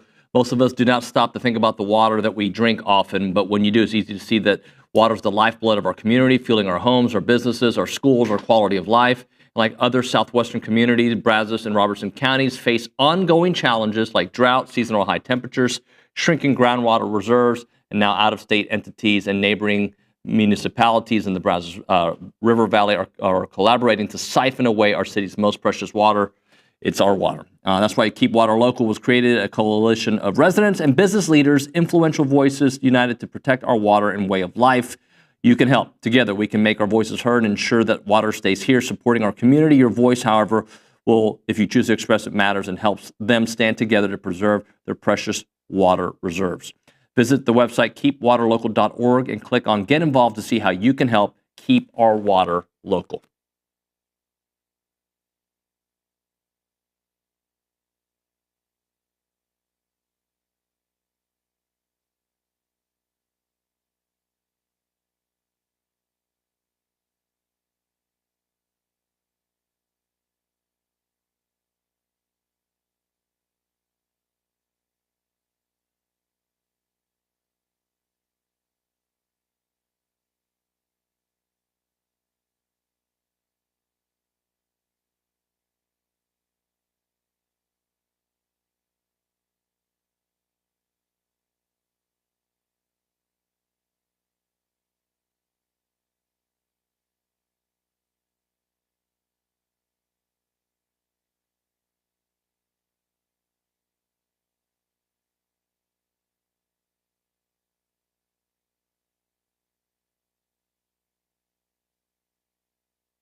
As a reminder, the final segment of the program is at 10:50, but right now, caller number 12, 979-693-1150. We're going to hook you up with your choice of a dozen pepperoni rolls or a large one-topping pizza from Double Dave's. They've been serving Aggieland since 1984 with your favorite pizza and, of course, those world-famous pepperoni rolls. Reliable in-house delivery, bringing piping hot goodness straight to your door. Just click on doubledaves.com, and your favorites are on their way. We go to the Bubby's Catering Hotline. That's where we're joined by Tom Hart of the SEC Network and ESPN. Tom, good morning, man. Good morning. How are we doing today? We're okay. How are you? Good. Fantastic. It's Champ Week. Like, this is my favorite time of the year. I love the Thursday and Friday of the NCAA tournament. I love the entire first weekend. But as a college basketball fan, what I found over the years is that once your team loses, it's really hard to stay invested in it. Yeah. So the build-up to it, to me, is the best. And I love watching teams like Drake and Omaha and all these teams that you're going to probably watch once in your life. I love seeing these coaches and players realize their dream and make it to the big dance no matter what happens for them. To me, like, starting Saturday, generally, we had the Missouri Valley yesterday. We had a lot of the women's championships. That's great. But like Saturday, Sunday builds up. And now tonight with SoCon and everybody else building through the entire weekend, it's a ton of fun as a basketball fan. Well, Tom, we've talked about all season long how ridiculous the SEC is this year, but make sense of a league where Alabama loses a couple straight, then they beat the number one team of the country. A&M loses 4 in a row, and people are jumping off the bandwagon, and then they beat number one Auburn. Auburn, number one team. I was told earlier this week or last week that they're the greatest team we've ever seen play basketball ever. They lose 2 straight, including an A&M game, which was a sound beating, and then a game to their rival in overtime. It's just that is the SEC this year. Yeah, I think what it reminds us is that you are required to live in the moment, right? Especially players, coaches, those competing day in and day out. But you really have to pull back and look at the bigger picture, because based on your schedule, I mean, you could be going through a gauntlet, or you could be – there aren't very many lags in the SEC schedule, but there's a couple here and there. I mean, Arkansas lost to South Carolina. That may keep them out of the tournament. So nothing's a given. But if you're a great team, you can kind of see where those challenges are going to come over the course of the season. And like Auburn's or Alabama's schedule over the last 7, it was just insane. So for them to get a win against Auburn on the final day, I thought meant a lot. I think the same thing for Texas A&M, right? You look at the schedule, and during that losing streak, well, they played pretty well. Which of those would you take away and say, well, that should have absolutely been a win? I mean, maybe Vanderbilt. Obviously, you want to play a little bit better at Mississippi State and on the road against the middle of the pack team. But man, I think what we're seeing, and I think Auburn is a great example of this, because I had a chance to spend some time with their coaching staff after the A&M game. I went back to the hotel. Their team flight couldn't get out, so they were just kind of stewing in the loss and trying to reflect on what happened in that loss to A&M, whatever that was, a week ago. And what I found with that staff and talking with them is that it's just really, really hard, no matter how good you are, no matter how much talent you have, how much depth you have, with this schedule in the SEC this year, to keep your team operating at such a high level for an entire conference season, or the whole season, as Auburn has done. I mean, it's like your RPMs are running in the red the entire time. So how do you continue to coach those guys? How do you get your message through when it may be the same message that you've been delivering since November, or since they showed up on campus, in the middle of the summer, without them tuning you out and without exhaustion setting in? And I think that's a very real challenge for teams that have played schedules like this. Tom, you've caught a lot of Wade Taylor games. He becomes the all-time leading scorer in A&M history. Just when you think about his career, his season, everything, just give me some thoughts on Wade. Well, listen, I'll never forget them putting his banner in the rafters and the look on his face. And he came over and spent some time with me afterwards and was kind enough to talk about his career and how he got here. And I love when you get a player, and this is really hard to do in the middle of a season, but given the fact that his numbers going in the rafters, he was being reflective, to reflect on what a career means before the career ends. It's really hard for guys and girls to extract themselves from the immediacy of the moment. But having his family there and the fact that it was a surprise. By the way, we had no idea that was going to happen post-game. In fact, a lot of times, just to pull back the curtain, at the end of a game, we generally do a post-game interview. But if there's another game right behind us, or people have flights to catch, or there's been issues in the truck or the control room, sometimes we just wash our hands and say, hey, great game. You know, they're not interested in doing it, or we can't find a way to make this work. In fact, Jimmy Dykes, when that game ended, looked at me and he goes, man, I got to drive to Houston. I got another game tomorrow. So, like, hey, man, just go ahead and go get to the hotel. And I had nowhere to go. So I just kind of set up camp. We had no idea that moment was going to happen. And I don't think anybody in that building will ever forget that. And the people that Buzz said, hey, if you're going to leave, go ahead and leave. I think of those people the same way I think of the taillights in the background of Kirk Gibson's walk-off home run against the A's in 1988 World Series. Like, those are people that are going to forever regret leaving a little bit early to beat traffic when they could have been there for that moment. So I think he's been an amazing player since day one. He's carried a lot of weight on his shoulders since day one as the scoring option with a lot of great players around him. But for a team with high expectations, he's carried the burden. Tom, you're going to laugh at this, but that's one of my worst childhood memories, although with history, now I respect it and love it more. But in 1988, a young Cuban-American, I was a diehard Jose Canseco fan. Of course you were. And, of course, he hit a grand slam that game and didn't do anything the rest of that series. But that was a horrible moment in my sports career. But now, obviously, looking back at Kirk Gibson and what that moment meant to baseball, but I just had to bring that up because I remember that. Hey, when we talk about, I don't know how much you follow bracketology and whatnot, but do you think A&M has done enough for a 3 seed depending on what happens this weekend? Do you think this weekend matters? Do you think they could potentially fall into a 2? Do you follow bracketology a little bit?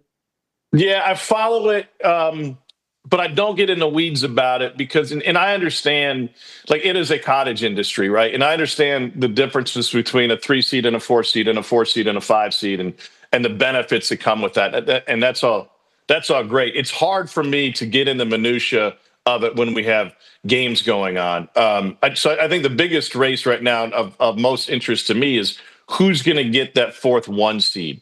And that plays along the same discussion with A&M and what happens in Nashville. The facts of the matter is, and A&M fans know this as well as anybody, for whatever, well, I know the reason, but the selection committee gives very, very little weight historically to what happens in the SEC tournament. And specifically to what happens over the weekend. And I feel like the hay is in the barn with them probably Friday night. How many times has A&M made it to Sunday or had a great run in the tournament? And you're like, wait a second, we're the same seed as we were going into this thing.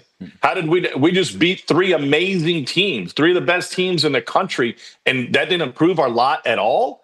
And I think the fact of the matter is it's such a big challenge putting this bracket together. And adding to that this year is if there are 14 teams in or even 13 from the league, it's having to separate them throughout the bracket. Now, there are some exceptions that they could institute where you could face another conference opponent in the second round if you only face them once during the season. I don't think that's going to be a case for A&M because think about the teams who only faced once, the Bamas, the Auburns, and the like. Like they're not going to meet until way down the road. So yes, it's possible. And the quality of wins that will be in front of A&M should help them in that regard. However, history tells us that, and Bubba Cunningham, the Carolina AD is the chair this year, that the selection committee has so much work to do that they take for granted whatever happens in the weekend, the SEC is just going to take care of itself, and they're fine with wherever people are come Friday. Tom, I think people give Buzz his respect, no doubt, because, I mean, he continues to build these awesome programs. But sometimes I think he doesn't get enough respect for his in-game adjustments.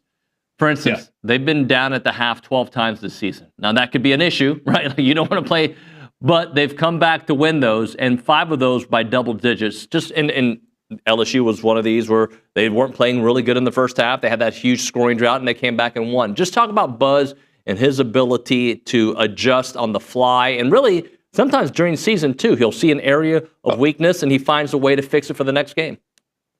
I think the in-season adjustments that you just mentioned are more impressive to me than anything else that he does. It was when he was at Virginia Tech years ago. They were really struggling. Their defense wasn't very good. They'd gotten off to a slow start in ACC play. They had a midweek off, I believe it was. So they had 6 days between games. And he completely scrapped what they were doing defensively. And they put in what was in he called the cover 2 defense. And there's a lot of different ways to think about it. But one of the keys that I remember of that defense, which it looks like a matchup zone at times, and I'm going way beyond my expertise as just a guy who sits courtside and watches games. But the doubling of the post, bringing the guy from the weak side down to the baseline and doubling him from behind, that monster trap is something that was part of that, as I recall, part of that new defense that they put in. So here's the funny part, David, and I didn't get a chance to ask him about this before the Auburn game, but I talked to the Auburn coaches about how A&M looks different defensively. They scrapped that defense like 2 years ago, I think it is. Devin Johnson was like, hey, we need something new. They met. They're like, okay, this defense is gone. And the change in the block charge rule, by the way, impacted A&M. We talked about this years ago, maybe more than any other team. Like Buzz prided himself on that. That was part of their rotations to get over there to take a charge. They're running that defense more, or at least versions of it, varieties of it, in the last, I don't know, since I've seen them in the last 2 weeks. It looks like they're doing it more. So it looks to me like, and I could be completely wrong, that this was an adjustment that they made either during the losing streak or in the back third of conference play. And they said, hey, we can be a better defensive team by doing this. And look what they did against LSU in the second half. I mean, A&M did not shoot any better. In fact, shot worse both from 2 and from 3 in the second half of that game. But they absolutely shut LSU down. And I feel like it's a team that's playing with a lot of confidence. So, yes, there are adjustments that are made in game. I think everybody does that, and people are comfortable doing that as long as they stay within their little book of plays, so to speak. But it's Buzz saying, you know what? I'm going to throw this binder out in January, and I'm going to grab this binder off the shelf, and we're going to institute this stuff in January, in February, in March. They're going to make us a better team, and a lot of coaches are scared to do that. Tom, a lot of reasons. Tom, great stuff, man. Thanks very much for your time, buddy. Hi, David. See you, bud. See you, man. Tom Hart on the Bumpy's Catering Hotline. We'll hit a break. We'll do Around Aggieland with Kay Naegeli, then Billy Liucci in the 10 o'clock hour. Right now, we're talking Rollo Insurance. We all feel it when we get our renewal. Insurance markets have beaten you down, whether it's for your business, your farm, or your ranch, or your home, or your auto insurance. Don't intentionally or unintentionally let your coverage get cannibalized. A real relationship with a real subject matter equipped with the full breadth of modern free market is the answer. That's why I have Rollo Insurance. You can find out all about them at rolloinsurance.com/TexAgs and find out how you can start fighting back today. Get the right rate, right insurance vehicle for you, whatever it may be. Rollo Insurance and their amazing group will take care of you. 888-44-ROLLO or go to rolloinsurance.com/TexAgs. That's 888-44-ROLLO, rolloinsurance.com/TexAgs.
It is time for Around Aggieland, presented by Normandy State Bank. Rock solid banking. The website is normandystatebank.com. And here is our friend, Kay Naegeli. How was your weekend, David? Was it good? Did you watch a lot of sports? I watched sports. I did some stuff back in H-Town with my kids quite a bit. It was nice. How was your weekend? It was great. I spent a lot of time over at Davis Diamond. I noticed that. Taking in some very Trisha close Ford and Aggie softball. Yeah, it was a really tough one. Hate to see him go down like that.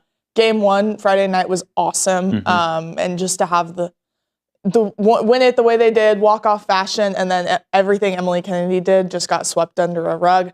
Let's talk about it. Let's get into it. Number 4, Aggie softball did unfortunately drop the series to number 3, Florida. They lost that rubber match on Sunday. That is the first Southeastern Conference series of the year. However, just because they dropped that series does not mean it's over for Aggie softball. They still have a really, really tough SEC slate. 12 of the top 25 teams are Southeastern Conference teams, so they will continue to have a very tough stretch and can win some ranked games.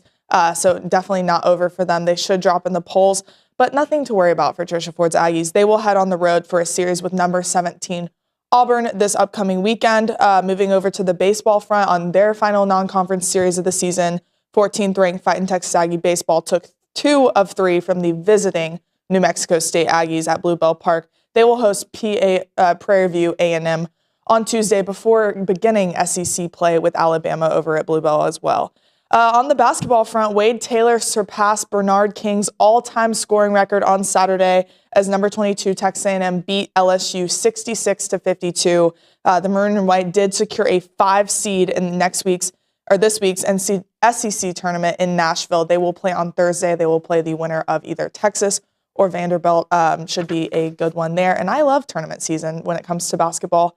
And March Madness is right around the corner. Moving over to women's tennis, the number 3 team beat number 11 Auburn and then also shut out Florida 4-0 over the weekend. They are now 4-0 in SEC play, and they will stay on the road to face Missouri on Friday. That is over at Mizzou. Men's tennis tamed the Auburn Tigers 5-2 and then beat number 24 Florida on Saturday 7-0. The Aggies will host the Rice Owls for a non-conference game or match on Tuesday at 6 p.m. Men's golf looks to claim the trophy at the Louisiana Classics for the 4th consecutive season as the Aggies will battle a 12-team field Monday and Tuesday. So best of luck to them. Have more sports on our site. Thank you very much, KK. Of course. When we come back on TexAgs Live, Billy Liucci in studio. We'll chit-chat about all the things that happened over the weekend. We'll probably look at football as well. Get to your text messages. It's TexAgs Live, presented by David Gardner's Jewelers.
And we are back on TexAgs Live. We are presented by David Gardner's Jewelers. We are in the Rollo Insurance Studio. In a moment, Billy Liucci will be in studio. Looking forward to chatting with Billy. And we'll get his thoughts on all the things happened over the weekend, all the things that happened, I should say. We can talk softball, baseball, basketball, talk some football here. If you have questions for Billy during the hour, you can do that at 979-693-1150. We'll get those questions answered throughout the program, or the last hour of the show, I should say. Before we go to the Angry Elephant News and Social Center, did you or someone that you know graduate from A&M within the last 12 years? Are you leading by example in business and in service? If that is the case, the Association of Former Students would like to invite you to nominate yourself or someone that you know for the 12 Under 12 Award. Each year, the association recognizes a dozen Aggies who have graduated within the last 12 years for their business accomplishments, civic or military service, philanthropic efforts, and outstanding representation of A&M's core values of excellence, integrity, leadership, loyalty, respect, and selfless service. Previous year honorees have included leaders in business and higher education, architects, petroleum engineers, nonprofit execs, physicians, veterans, and members of the U.S. Armed Forces. 2025 nominations close on Saturday, March 15th, so be sure to submit a nomination soon. To learn more about the recognition and submit a nomination, please visit tx.ag/12under12 nominations. It is the Association of Former Students. All right, with that, we go to the Angry Elephant News and Social Center. Aggies gather at the Angry Elephant, and Kaylee Dreyer is there. Kaylee, talk to me. We have a text from Chris and Brian, and he says, could we see an all-SEC Final Four this year? So I'm going to answer it the way I responded. I actually responded to him, and I gave him a short answer. I'll give him a longer answer. Yes, but no. Here's my yes, but no. Yeah, of course. I mean, the SEC has 12, potentially 13 teams going in the NCAA tournament, right? So could we, if that big of a percentage of the teams are in the NCAA tournament, absolutely they have a chance. But how has the SEC done in the last few NCAA tournaments, I guess would be my response. And I would say they've fallen flat, right? So last year, Alabama entered as a 4 seed. They did make it to the Final Four, so props to Bama last year. Auburn, also a 4 seed. They were eliminated in the Sweet 16. Tennessee was a 2 seed. They got to the Elite 8. So last year was actually pretty good for the SEC. In 23, Bama was a 1 seed. They got to the Sweet 16. Auburn got to the Elite 8. In 22, Auburn was a 4 seed, eliminated in the first round by 13 seed Iowa State. Tennessee got to the Sweet 16. And also Bama in 21, 2 seed, they got eliminated in the Sweet 16. So yes, could we see? But we haven't been seeing it. Outside of last year, Bama getting to the Final Four, the SEC has actually not had a really good track record the last 4 or 5 years of going deep into the NCAA tournament. Hello, Billy Liucci. What's up? Been hanging out at Satriali's? Where? Oh, my no, I heard that we were on the phone this morning with Bronny and Zane and Luke. Yep. And I guess Luke walked in wearing sweats. Yeah. And he had his sweatpants tucked into his socks, which is... Is that a look now? I guess so. Good? No? Yeah, thank you. I didn't think so. He tried to sell it. Yeah. See, like I feel like you're more on the cool side than Luke. Would you agree with that? Yeah. Just a minute. No, cool. yes. Like at least cool. And you would get into the VIP room before Luke. Yes, for sure. Skip lines. Yes. Yes. Come on. More socially adept. Like me. I was in the gym yesterday, and some guy comes up, and I say some guy. I'm sorry, I didn't. If you're listening, I know he's listening, but I didn't get his name. But he came up, elderly gentleman. I'm good in the community. They're my friends. They're like me. He said he just volunteered the info of your nickname. What's my nickname? The over aggressive 80 set, over 75 set refers to you at the gym. What do they call me? Apparently, they refer to you as biceps. Huh. You would take that as a compliment. I mean, who wouldn't take it as a compliment? I find it... A fat guy? Maybe. But everybody else? Find it odd. That it almost feels like you've kind of requested that. I never told anybody to call me biceps. I've never. Or you've embraced it. I have embraced it, yeah. You can call me Here, that. there are a couple things I'll tell you about me. I have fat legs, skinny upper body. That's a fact. And you know it too. No, I don't. You've seen those calves. No, I've seen you in some excruciatingly tight-looking jeans, but I didn't know that was because. Yeah. Anyway, by the way, speaking of socks. What? Oh, so he had them tucked into the socks. So I said, I will out sweatpant you any day of the week. It's a good look. I like it. But it looks like you're in the mob. But it's good. My kids told me this the other day, that I like the no-show socks. Yeah. And they say that's what old people do now. Yeah. You have to do like the half, crew. like to the ankle, above the ankle. Right over the ankle, yeah. Yeah, that was the old people sock when I was a kid. Go get some Bombas. I like Bombas. They're my favorites. And they feel good. They're comfortable. Why does it feel like she's laughing at us? No, I think she agrees. I'm agreeing. Yeah. Bombas? That's the name of the company? Bombas. They're comfortable, and they have the ones that you're talking about. So your kids, Christian and Cruz, will not. Is it the boys or the girls that are ridiculed? Everybody has told me that the no-show is not cool anymore. Okay. I like no-shows. Yeah. I don't do no-shows. Or like little show. Yeah. But they're right. Yeah. So I can't make up the rules for the high school kids. I'll let them handle that. Yeah. So I can make up the rules of the show. Okay. And the first rule is halftime adjustments. We talked about it with Tom Hart. You probably what heard were y'all of it. talking about before when I walked in about the teams? As somebody emailed the show or texted the show about, can we get 4 teams in the Final Four? Oh, wow. And I said, can we? Of course. Mathematically, it's possible, but the SEC has struggled going deep in the tournament. So to get 4 in 1 year would be tough, even though this is the deepest we've ever seen. You know, honestly, like now that Oklahoma and Texas are in the SEC, as long as the SEC, I want the SEC to be the best conference in every sport, just so things like that final playoff berth, those final spots in the field, the benefit of seeding, like I want them to be thought of as the best conference, right? I no longer care how any of them fare in the postseason for that carryover effect. They're going to be fine in baseball forever in perpetuity. I think it's going to be the SEC and the Big Ten in perpetuity in football. And basketball, as long as they have the caliber of coaches they have right now, and where NIL's at, and with conference realignment, I mean, I'm not worried about them. I don't think they'll typically get as many in the tournament as they do this year, but to me, I was way more concerned, and everyone over the years, particularly people in Austin, would be like, why do Aggies care so much about SEC? We're not ever going to chant SEC. Yes, you did. I heard it. You've done it more than once this year. But for me, as an Aggie, I think it was way less about SEC pride than for me. I'm sitting there going, I want the SEC to dominate the bowl games. I want them to dominate the non-conference matchups in the regular season. I want them to be light years ahead of the Big 12 in baseball.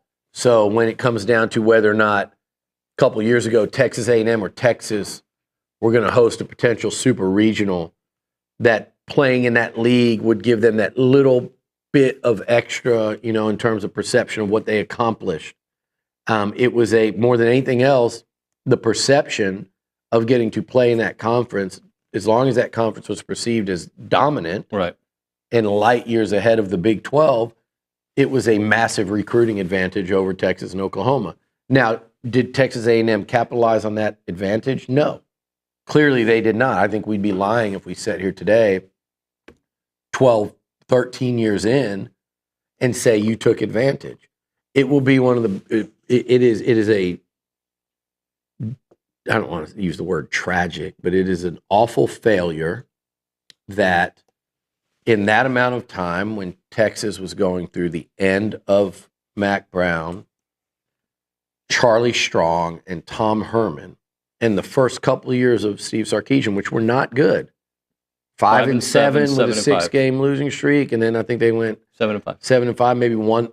No, they didn't win that bowl game, did they? 7-5. So they were 5-7, 7-6 in his first 2 years. Maybe they won the bowl. I don't know. But point being, there was nothing. I mean, they were recruited. Their trajectory was pointing up, but it was nothing. They accomplished nothing. 2 years of the current coach, a whole tenure of Herman, a whole tenure of Strong, and the last couple of years of Mack. And the Aggies couldn't capitalize. And they couldn't capitalize with a new coach in Sumlin and with Cliff Kingsbury, who went on. You know, that was the great year, and a Heisman winner in Johnny and all these first-round picks. Mm-hmm. They almost got it there. They got it there in 2012.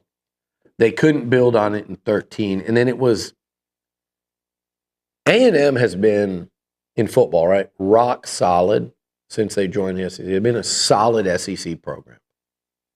But they once or twice had a chance to be special. And that was with your arch recruiting rival. You can say what you want. Like, that Texas is your arch rival in recruiting. Always has been, always will be. Doesn't matter. They were in the SWC. They were in the Big 12. They were when you weren't in the same conference. They are again today. Mm-hmm. They were down, really down. And you were almost over the mountaintop after that first year in the league. The beat down you put on Bob Stoops in Oklahoma. OU went through 2 coaching changes during that time. And we could talk all day. It would actually be a fun/depressing exercise of why they didn't get there and how close they were, if this could have happened or that game could have gone that way. Kyler Murray and you know, all these different things, all the way right up to what you thought Connor Wigman could be. They didn't get there. And then you hired Jimbo. You went all in. And it felt like, almost got it there. I catch all kinds of hell for being fired up about them having Buzz, Slosh, and Jimbo. At the time that I made that comment, Jimbo Fisher was either about to, he had just finished in the top 5. A&M finished 4th in the country. Yep. Had finished 4th in the country, and then followed that up with the number 1 class of all time, which that's a whole nother whole show conversation we could have, because that's why, to my opinion, that's the biggest reason why A&M's where they're at right now today. You know, it's why Mike Elko was hired, and B, it's kind of what caused them to hit a wall last year and what they're trying to get over in terms of their roster.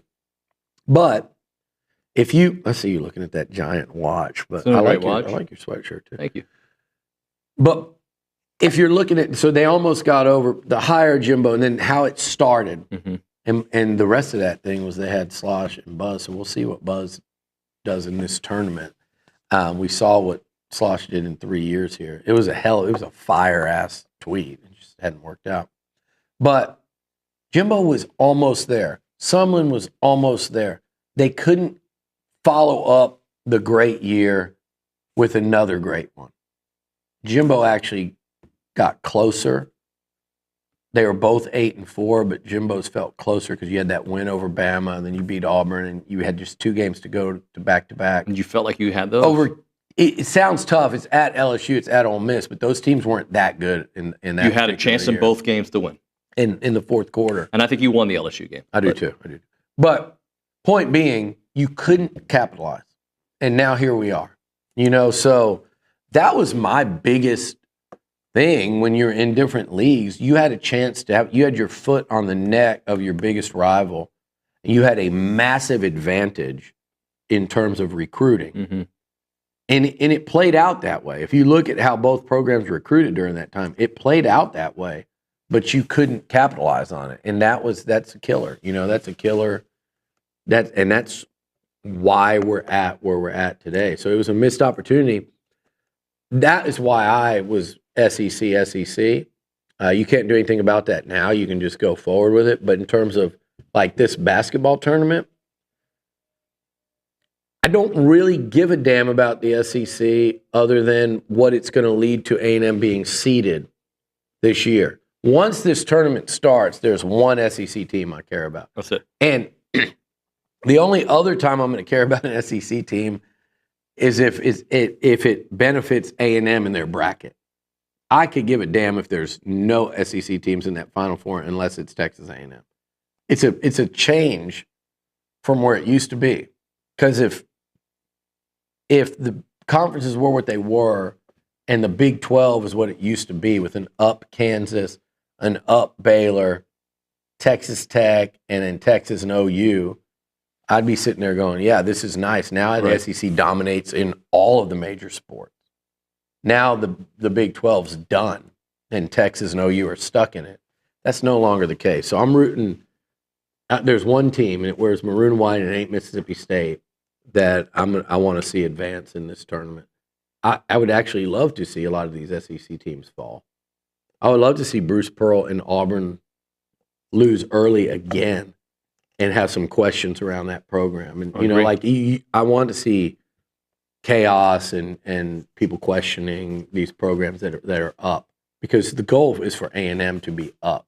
And they're up this year. The goal is for A&M to stay up. And, 3 tournaments in a row. They're going to be a really highly seeded team. They're going to have a chance to advance this year as far as they've ever been, if not further, and that's TBD. But man, and then the next thing is, you're going to have to fend off teams that are going to come try to poach Buzz Williams, because you're at an interesting point in his contract versus, it's just right. It's an awkward time versus everything that's leaving versus the contract where, you look at a place like Indiana, which it's been talked about quite a bit. So I want to see this team make a run right now, because I think they're capable. And I think everyone that made a big deal about that losing streak, they were projecting, and that was battered Aggie syndrome at its finest. Yeah. Because, it was honest to say they weren't playing as good. They were. The defense wasn't doing what we're used to seeing out of them. Too many open looks. It wasn't as simple as, they're making shots now versus not. They weren't shooting good. They certainly didn't seem as confident in the finishing of games. Anytime you lose games, it gets in your head as any level athlete. But to project that they were going to get beat by Florida and Auburn, and some people were even saying then they'll lose to LSU because they'll be on this 6 game.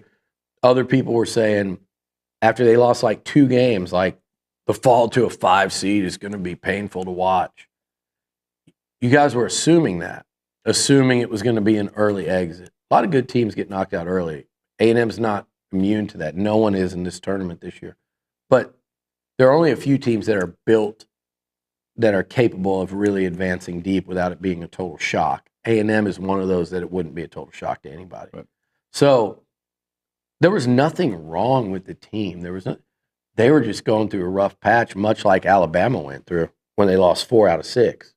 Both these teams fixed themselves by beating Auburn, it seems. So who knows? It's this year. I remember looking up, Tennessee was 4-4 in the conference at one point. Yeah. They're going to be a 1 seed probably. I don't think we've adjusted yet, I would say that, to understanding how tough this conference is this year in basketball. But then again, I also watched a lot of people write off Aggie baseball last year when they lost 2-1 at LSU, at Ole Miss, at the defending national champs, at the defending champs from the year before, both desperate to make the postseason, and you went 1-2 in those games, and Braden Montgomery wasn't hitting, and everyone thought this team was going to lose a super regional, and they were going to bow out in a regional. That was real. You could look that up. People were actually, that was a accepted and agreed upon premise by a lot of the fans when that was, and then we saw what happened. You know what this team is. It guarantees you nothing in the postseason. But we've got like 30 games where you know what they are, good, bad, indifferent. But you know what they're capable of. Their resume shows it. Yep. All right, we'll hit a break. We'll come back with more basketball, more baseball. Right now, Southwood Valley Animal Hospital, those are our partners. They've been in this Brazos Valley for a long, long time, for over 30 years. In 2022, they had new ownership, and there were a bunch of Aggies taking over. Dr. Justin Casares and Dr. Lauren Casares. They're doing some amazing work. Aggie owned and operated.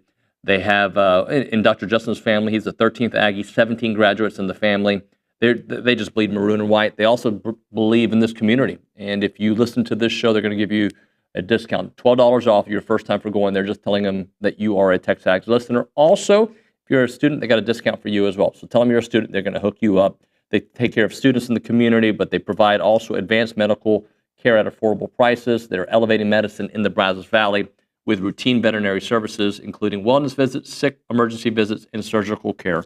You can learn more at southwoodvalleyvet.com. That is southwoodvalleyvet.com. Check them out.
Billy, one other basketball point. I mean, we can do a lot more, but one I definitely want to touch on, by the way, is TexAgs Live, presented by David Gardner's Jewelers, Rollo Insurance Studio.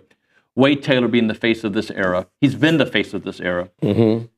But now he can attach some, not hardware, a monumental career accomplishment that we got to see from day one to now, right? 4 years playing in an era where you don't get players of his caliber for 4 years. We've got to see it. And now he already was, but he is definitely the face of this era of Aggie basketball.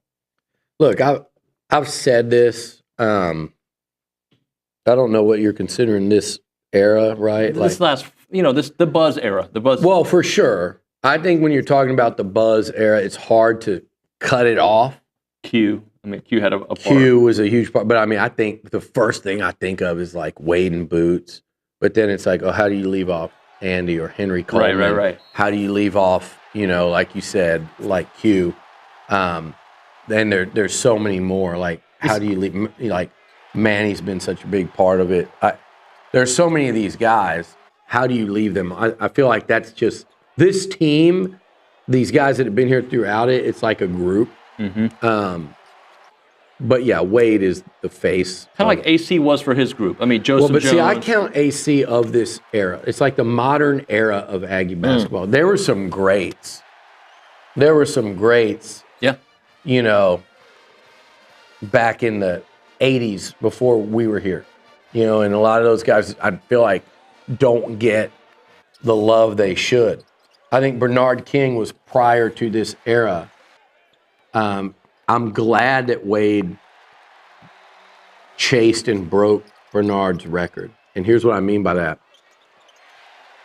Bernard King is one of my favorite players to come through. And Bernard was here, and I had one of my roommates was on the team at that time. It was right after I was in school, and actually on the team and ended up working on staff for Billy Gillespie's first year. And he would basically running and getting sweet tea for Buzz every day. And didn't understand like what he was accomplishing by doing that, but it was just kind of like, you're doing the grunt work, bottom floor. This is coaching back then. Nowadays, you probably can just walk in and demand more money and less responsibility and get. That's every profession. It feels like nowadays, but back in the day, you run and go get coffee and you run and go get sweet tea, and that was. Yep. But you would go do the grunt work and literally mop the floors like Buzz had to do coming up, like Billy Clyde had to do.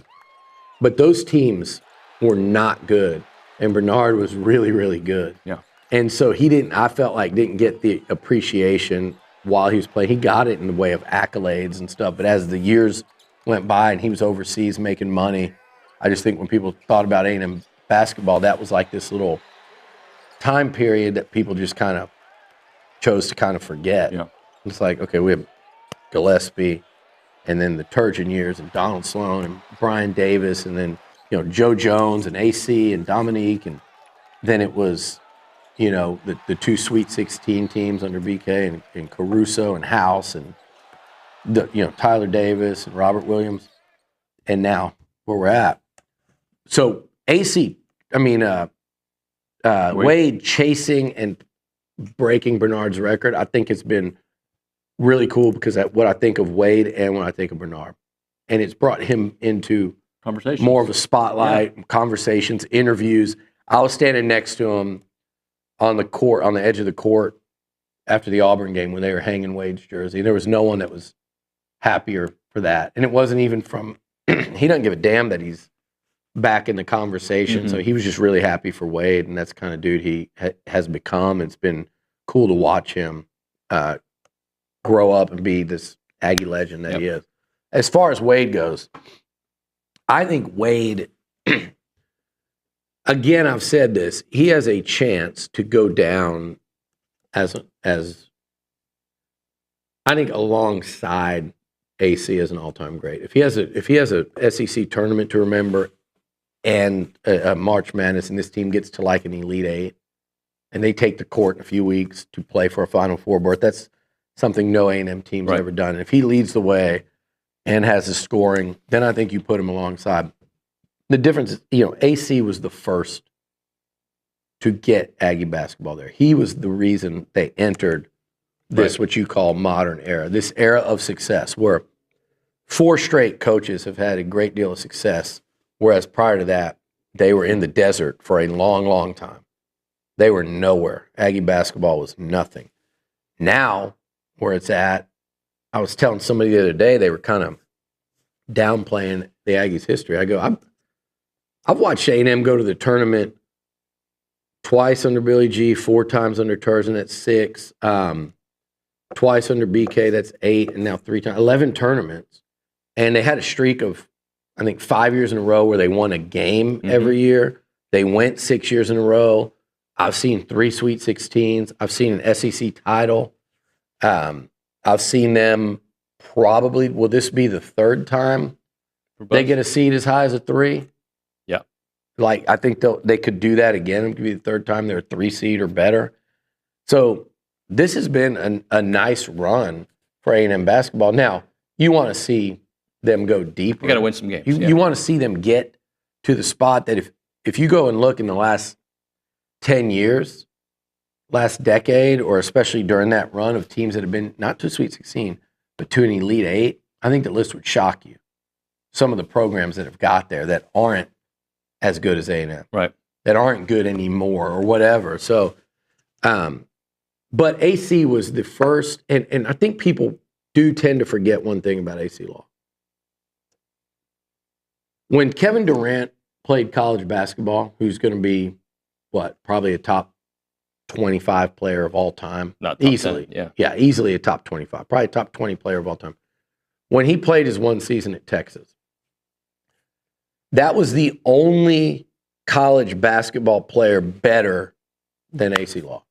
Yeah. He was literally the second best player in all of college basketball that year. That's in a whole nother realm of greatness where he was as a player and did take them to a Sweet 16 and did lead them on what I think is probably a top, maybe the best, one of the top couple of regular seasons of all time. One of the top moments. But Wade's right there. When you look at Wade's career and what the individual and team accomplishments are, they rate way up there with anyone. And then you look at individual accomplishments, they rate higher actually than anyone.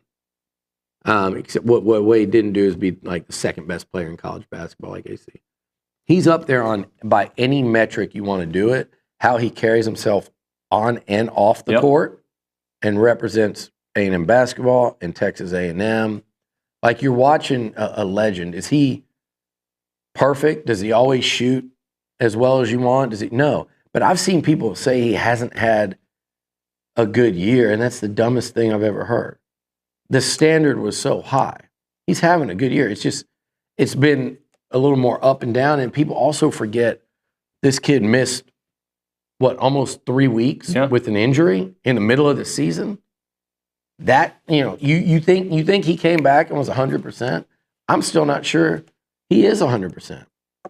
He looked like he was limping around in that post game after the Auburn game, did he not? Yeah. Like, go watch the video of him walking to his family to hug them from the ceremony.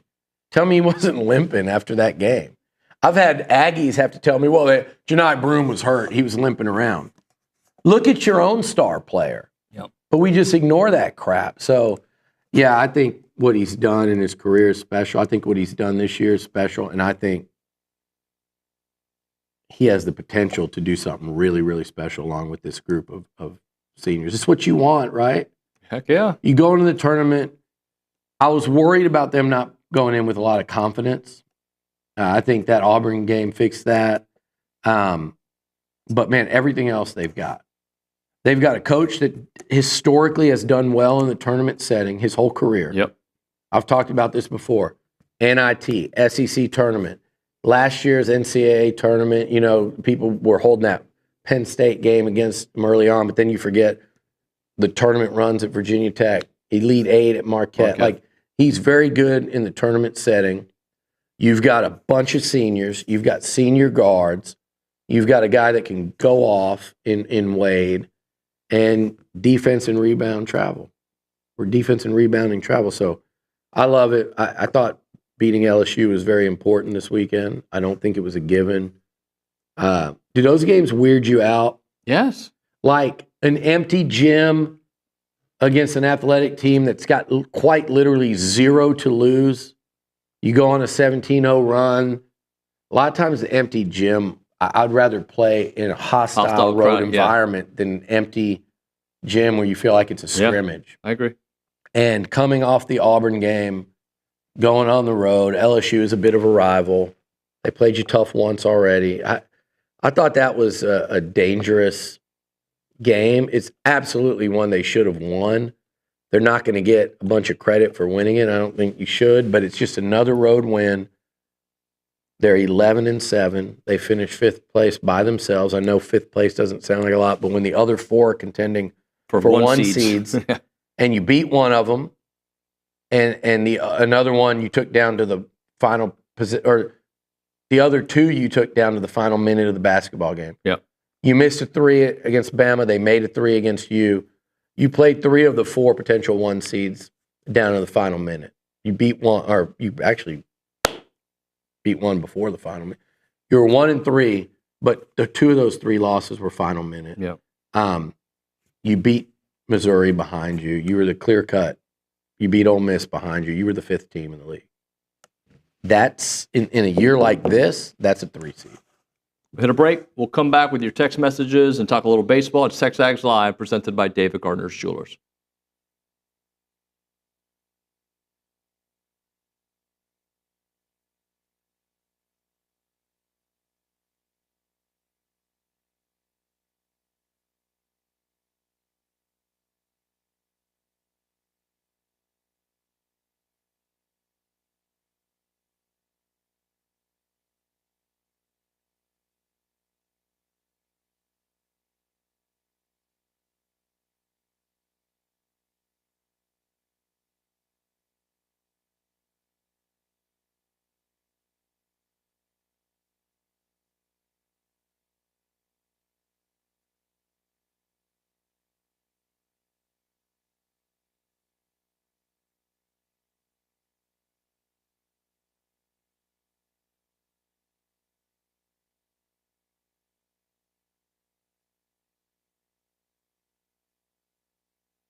And we are back here on TexAgs Live, presented by David Gardner's Jewelers, Rollo Insurance Studio. Hour number 3 of the program. Billy, one of the things that you do consistently is find videos. One of the things I do consistently at the break that I'm actually intrigued by. Polar bear saving a family in a burning house, and Joe Rogan kicking bags, breaking it in half. Yeah, there's a reel for everyone, including you. I'll carefully craft and construct an algorithm that fits the person your needs. Yeah. What would be on my algorithm? If you were to guess. Stuff like that. I think we all know what would be on it. It would have nothing. It wouldn't be any sports. Maybe some NBA, maybe some soccer. NBA and soccer would be. You don't think the NFL would be on there? No, I don't. I think if I'm doing an algorithm, it's like UFC / MMA / anything involving mixed martial arts / fighting. Yeah, that's good so far. Soccer. Yeah, that's in there. And then, like I said, I think college football's on there. I think college football would be down a little bit. It might be next. Like it might make your top 5.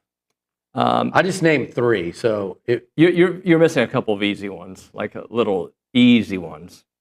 Oh, well, like longevity, early '90s rap, and and then like longevity, the fake doctors. We'll just call it the fake doctors. They're functional. They're an MD. Okay, the fake doctors. Okay, you've got Dr. Hyman. Dr. Hyman is a real doctor. The fake doctors. So Dr. that would Berg. be 4. We'll put it all into that bucket. There's military stuff. I love military stuff. Politics. I'm not gonna tell you what team I'm on, but a lot of my team. I feel like the problem with me with politics is when I start watching it, it overwhelms your like the time. You watch one PBD video, you're going to get 90. You want to get me in a I don't know if it is political, but you want to get me in a rabbit hole. Have me start following like world events, like when global conflict. Yep. That will get my attention for like hours at a time. So you get something going on in the Middle East or in Asia or, just some random country in Africa or South America. That will occupy a lot of my attention. And it pisses me off because I'll want to watch it on like the main news channels. And it's like, they were so busy going over the Middle East conflict like for hours and hours every day. And then all of a sudden, it's like, okay, it's elections. We're getting into the run up to the election. They just dropped it. Like it just stopped and nothing else is going on. And I'm like, I don't know where to find it. So I was watching like YouTube videos. That stuff is the most intriguing political thing to me, which probably isn't right. You should be a lot more worried about what's going on in your own backyard. I'm just going to read you what I'm continuing watching. Okay. I can cure any disease with nutrition. Gary Brecka. Marvel Punisher movie announcement. Joe Rogan with Mike Glover. TexAgs Live. Another Joe Rogan. Dr. Berg. Bacteria, what we really need to fight bacteria off. That's my current one right now. There you go. Sounds fun. It is. Sounds really. Hey, I'm finding a way to get rid of wrinkles and clean my gut and also, become Mr. Biceps. I'm for that for you. Yeah. Why don't we do this? Instead of starting a topic when we're supposed to hit a break. Hit a break. And then we'll go. And if we need to go long, we go long. Okay. That's what we do. All right. I want to talk a little SEC football. A little. There's some things that have been on my mind about this A&M group recently. We're about to, we're getting between the Elko interview. I feel like we're getting a run up to spring ball. It's about to be that time. Talk a little ball. So we'll continue that on TexAgs.com. If the show ends before we get through that, it's TexAgs Live.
Football. Billy, in the last segment, you said there's some thoughts you've been having football-wise. I don't know why my voice cracked. Yeah, I don't know what that was. I really don't. It's this tea that I'm having. I guess Is we that antibacterial tea. Yeah, this one here Is is it just tea that you bought? It's just tea. It's from upstairs. Whatever they had. It's tea. It's just tea. Anywho, I don't know. I'm just, I'm seeing these various rankings and season projections come out, and it gets you to thinking, right? And you realize, like, last season didn't finish how you wanted. It started, I think, better than anyone expected. Again, I go back to, like, no one. We talked about this the other day, of like what you lose versus what you bring back. I always use the O-line thing as an example of, like, you don't want to bring back a bunch of O or D linemen that sucked. Yep. You can assume they'll all get a little better, but if they weren't good, unless they were really young, Kenyon Green and Texans' career so far notwithstanding, Kenyon Green struggled a lot as a true freshman that was thrown in the lineup. So did Jake Matthews and Luke Jokel. Jokel more than Matthews, because Jake didn't step in until, like, I think they threw him in there in like game 5 or 6, and he started like game 6 his freshman year, and he kind of didn't look back. And that was right about the time that Jokel was hitting his stride. But Jokel really struggled as a true freshman against, like, Florida International, coached by Mario Cristobal, believe it or not, at the time.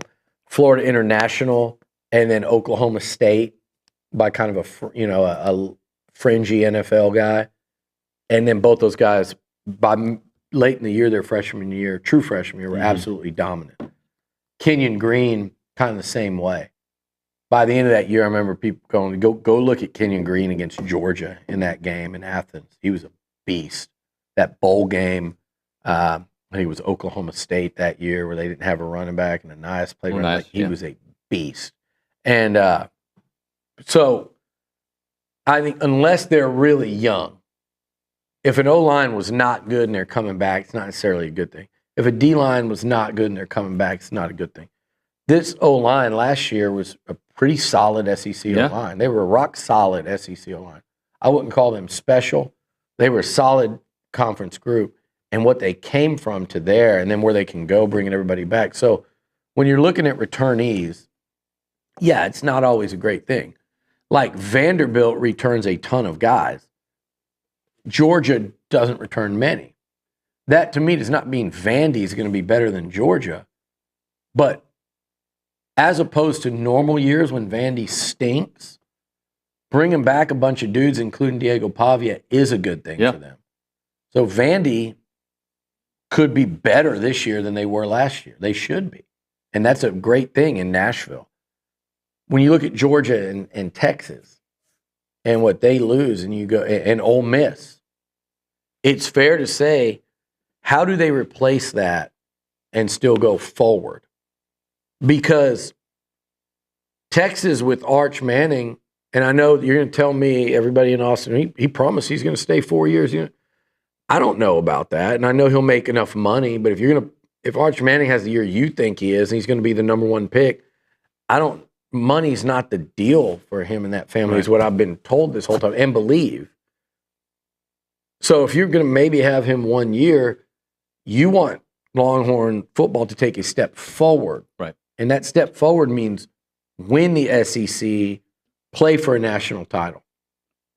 That's it. Anything less is it's not a big step back. It's a step back. If you go 9-3, it's a big step back. If you go 10-2, don't play in Atlanta and lose the first round of the playoff, that's a big step back. Yep. That's what I'm talking about. If the Georgia Bulldogs, they lost 2 regular season games? Did they lose 2 or 1? Yeah, they lost 2. They lost to Bama and got stomped by Ole Miss, and then lost to Notre Dame in their first playoff game, right? Yes. That's not the standard for them. That is not where they've been under Kirby Smart. That was a step back. To get back to it, they got to replace a lot. They have a huge question mark at quarterback. Ole Miss, okay, they didn't live up to they went all in and lost 3 games. I know they're hyping up their young quarterback. I know the Portal King struck again. He portaled his ass off. You lost a ton on what was a kick-ass defensive line, and you lost Jackson Dart and Trey Harris, right? Like, that's a lot to overcome. Is 10-2, like, is that a step forward? I don't think it is for them. Like, I think the step forward is they got to win games in the playoff. They got to get to Atlanta. If they go 10-2 and lose a playoff game, okay, fine. We went to the playoff. It's 12 teams that go now. It's not that. It might mean you finish in the top 4 in the SEC. In football, that's not the goal. I mean, that's your first goal is to make the playoff. That's first on your list if you've gone all in spending the way they have. Yeah. So, I don't know. To me, those teams are going to have. It's going to be tough to take that step forward. A&M's step forward has to be, in my opinion, to get a 9-win season. 9-3. Yep. And really, because you did it last year, play truly meaningful games in November again. Yep. You did, and that was a great accomplishment. I know people are not in the mood to hear about accomplishments by Mike Elko and his team in year one, but we got away from realizing it was year one because of how good they started. Look, the reality of their 8-game start was this. This is what was real. They lost in the final 2 minutes to a team that played for the national title. And I know we don't judge Notre Dame like Georgia, Alabama, Texas, whoever, that Ohio State, who won it all, Oregon, who was ranked high. I promise you most A&M fans would think playing Oregon to the final 2 minutes is more impressive than doing it against Notre Dame. Notre Dame went further than Oregon last year. They were better. That defense was dominant. Right. You played the national title game loser to the final 2 minutes. Nobody wants an award for that, but this is what you did in the first 8 games. And that was your only loss. You humiliated a team that was in the top 10 that finished ranked. Humiliated them 41-10. It was 31-0 at halftime. Well, it was 24. I think it was 31-0 before they scored. And then LSU came in, top 10, finished ranked, a team that has been a rival, an on-field rival of yours for 12 years that you used to not be able to beat. You came from 10 points behind and whipped that Tiger ass in the second half, humiliated them, ran them off the field, made them quit. LSU quit at Kyle Field. You made them quit. You frustrated them. You beat that ass that bad. That was your first 8. That was your first 8 games of the season. They were a really good team. They were a really good team, and they went on the road, and they lost their star running back, and they also, I think, took a big confidence hit, and they weren't the same team after that South Carolina trip. Facts. Lost to your rival at home. You're down 17-0. Your offense couldn't score. Goal line stand. Lose to USC. We know the whole deal. Finish was bad. Start was actually outstanding. Better than I think anyone would have imagined. And you did all that having to replace what you thought was going to be your NFL-bound star quarterback. Not what I thought. What most people that cover the NFL and the draft and the SEC thought. There were some ups in that first year. And there were more ups than I think people want to give credit for. So there is something to build on. And to build on that is going to take, David, I think it's going to take a lot. The schedule gets tougher, in my opinion. I don't know what you think of that. Yeah, I think it's tougher. Absolutely. I think there are more questions this year than last year. Mm-hmm. But I think the schedule is harder because it's hard to win on the road. Yeah. And it's been hard for this program to win on the road. That's the one area, though, I do think that, like the LSU Arkansas games get exponentially tougher. Yep. But I still don't think Arkansas is going to be that good. I think if you were playing on the road at Florida, at Auburn, and at South Carolina, At Florida, at Auburn, at South Carolina. 3 games that A&M went 1-2 last year. I think those games would be you'd look at those and wonder if say A&M's a top 15 team, it would be tough to go into those 3 places and beat those teams this year. Lagway, Sellers, and an Auburn team that looked to be improving towards the end of last year. Those would be very difficult. So I would take that trade, David. I would take that trade of going to Baton Rouge, going to Austin, where I don't think the home field is as big a deal in that rivalry. Both ways. Texas came in and has proved it the last 2 times they played here. They take their jokes, they make their jokes. I forget what it was I got hit with. Like A&M needed the 13th man this year. But same thing when A&M goes to Austin. I think that rivalry is such that you can negate the home field a little bit in that one because it's so much passion, so much intensity, what happens on the field. I will take the trade-off and actually think that comes out better for A&M this year. They should be better than Arkansas. And you're flipping LSU and Texas, but you're getting 3 games that I think are coin flips, neutral, Florida, South Carolina, and Auburn, and you're getting them at home. Where I think it's a huge swing going to Columbia, South Carolina at night, being at Kyle Field, going to the Swamp, being at Kyle Field, and the same thing with Jordan Hare. I told you the other day Jordan Hare. That Le'Veon's injury, I think I would look at that entire season differently. I'm going to take another step beyond that. Just tackle a little bit. You tackle a little bit. I look at that schedule differently last year as well. Because the South Carolina game, they did beat your ASS, but you did not tackle. You tied at halftime. It wasn't like the second half you got and you were inside the 30-yard line on 1st and 10. You were down 10 in the fourth quarter. Yeah.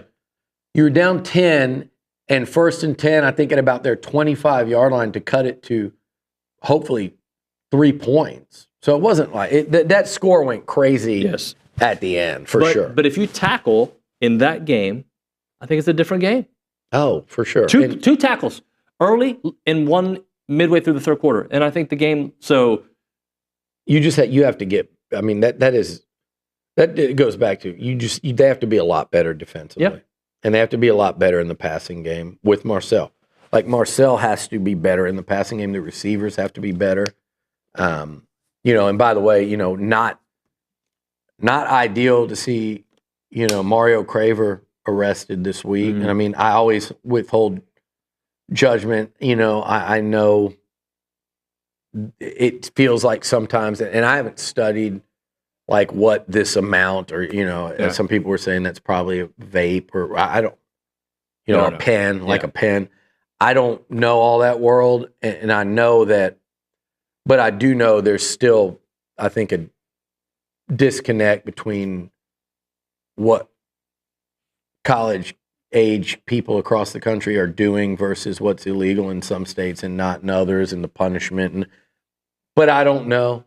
I don't know what the cutoff is to what's like that's a bad thing versus that's just you need to be more responsible and keep your ass out of trouble type thing.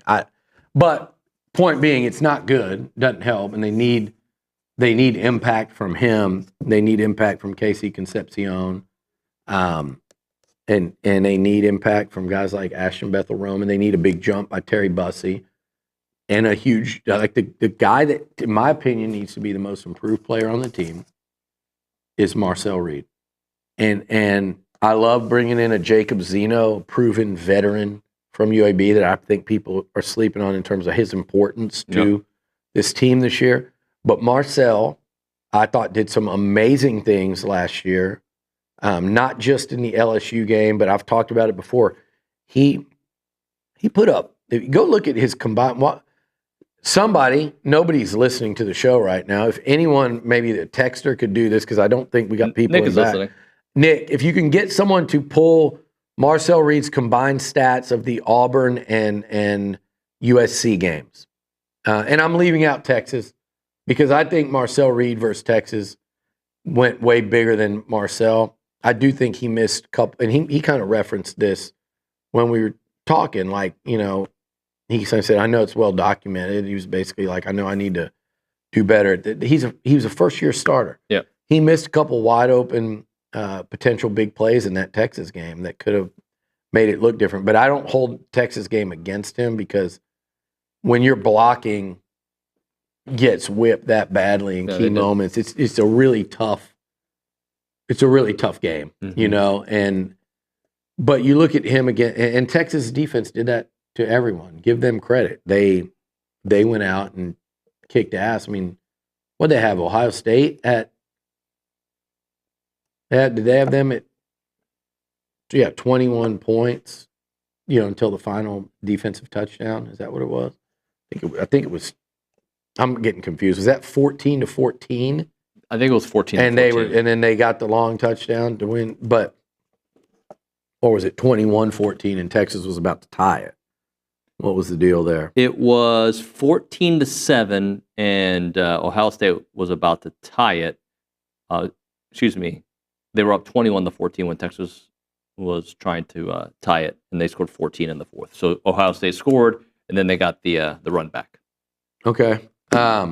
Anyway, Texas great defense. So I want those. I got stats. The numbers. So there was a lot more. He's got the numbers, by the way. So 48 for 77 passing. 48 for 77 passing. 589 pass yards. 589 passing 6 yards. touchdowns, 3 interceptions. 6 touchdowns, 3 interceptions. 1 rushing touchdown. And one of the interceptions should have been a touchdown. Yep.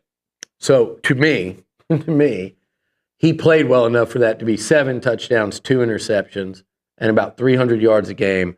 Led A&M to a go-ahead score on the road at Jordan-Hare. Led A&M, that was after 21-0. Led A&M to a final minute touchdown to take the lead against USC. Mm-hmm. And then you have the LSU game. You have what he did in his first career start at the Swamp. I mean, there were some really pretty exceptional moments, but also when I say Marcel needs to be the most improved player on the team, and if I'm talking about most improved unit on the team, it needs to be the secondary. Most improved player, I think, if Marcel Reed, because it's not that he's coming from down here, the floor. I think he showed a ton last year. Sure did. But we also saw where that's an inexperienced QB. Mm-hmm. That's a guy that hasn't played a lot in the SEC. That's a guy that's in a tough environment now for the first time, like at night at South Carolina. He hadn't been there before. Down 21-0, he hadn't been there. Playing a defense as great as Texas, he's never seen a defense like that because he didn't play against Notre Dame. Right. You saw a lot of firsts, and you saw the ups and downs. For them to get to where they need to go, which is the goal is the playoff. Whether that's at 9-3 or 10-2, the goal is at the playoff. For them to get there, I think Marcel he has to take a big jump and be one of the better quarterbacks in this conference. And if he's that good with that O-line, with what I think I know about the running game, and I think if they have to outscore teams until the defense comes around, they will. But Mike Elko would tell you, no, our defense is going to be like night and day better. Right. So the two things that have to happen, in my opinion, that secondary needs to make a big jump, and they need to, let's just call it the Mike Elko effect on that defense. That needs to happen. Right. Goes without saying. That and Marcel making that big leap in year 2, and that makes him and Colin Klein such a big deal this offseason, because I think the coordinator and quarterback can do some pretty special things if he makes, that progression. Yeah. All right, Bill. I got one more thing. Yeah, let's do it. I saw this today. Tell me more. Find this. I'm going to find it on Twitter's been down today. Somebody messaged it to me. I've had some problems with Twitter. I'm gonna paraphrase and wonder if I'm right or not. I'm gonna be right. I think Bobby Burton was on with SEC Mike. In fact, SEC Mike texted it to me. How much money he had Bobby Burton on, and he said, "You were dead on when you told me about this a year ago," which I did. A year ago in Nashville, I told him. Said, how much money did Texas spend building its football roster last season? And Bobby was quoted by SEC Mike on there during their interview as saying a lot. Definitely north of $25 million. And we've heard the same thing about Ohio State. And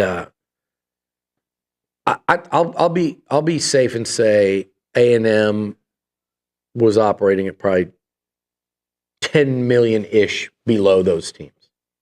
Those two, the two that played for the national title. And we can throw Oregon in there.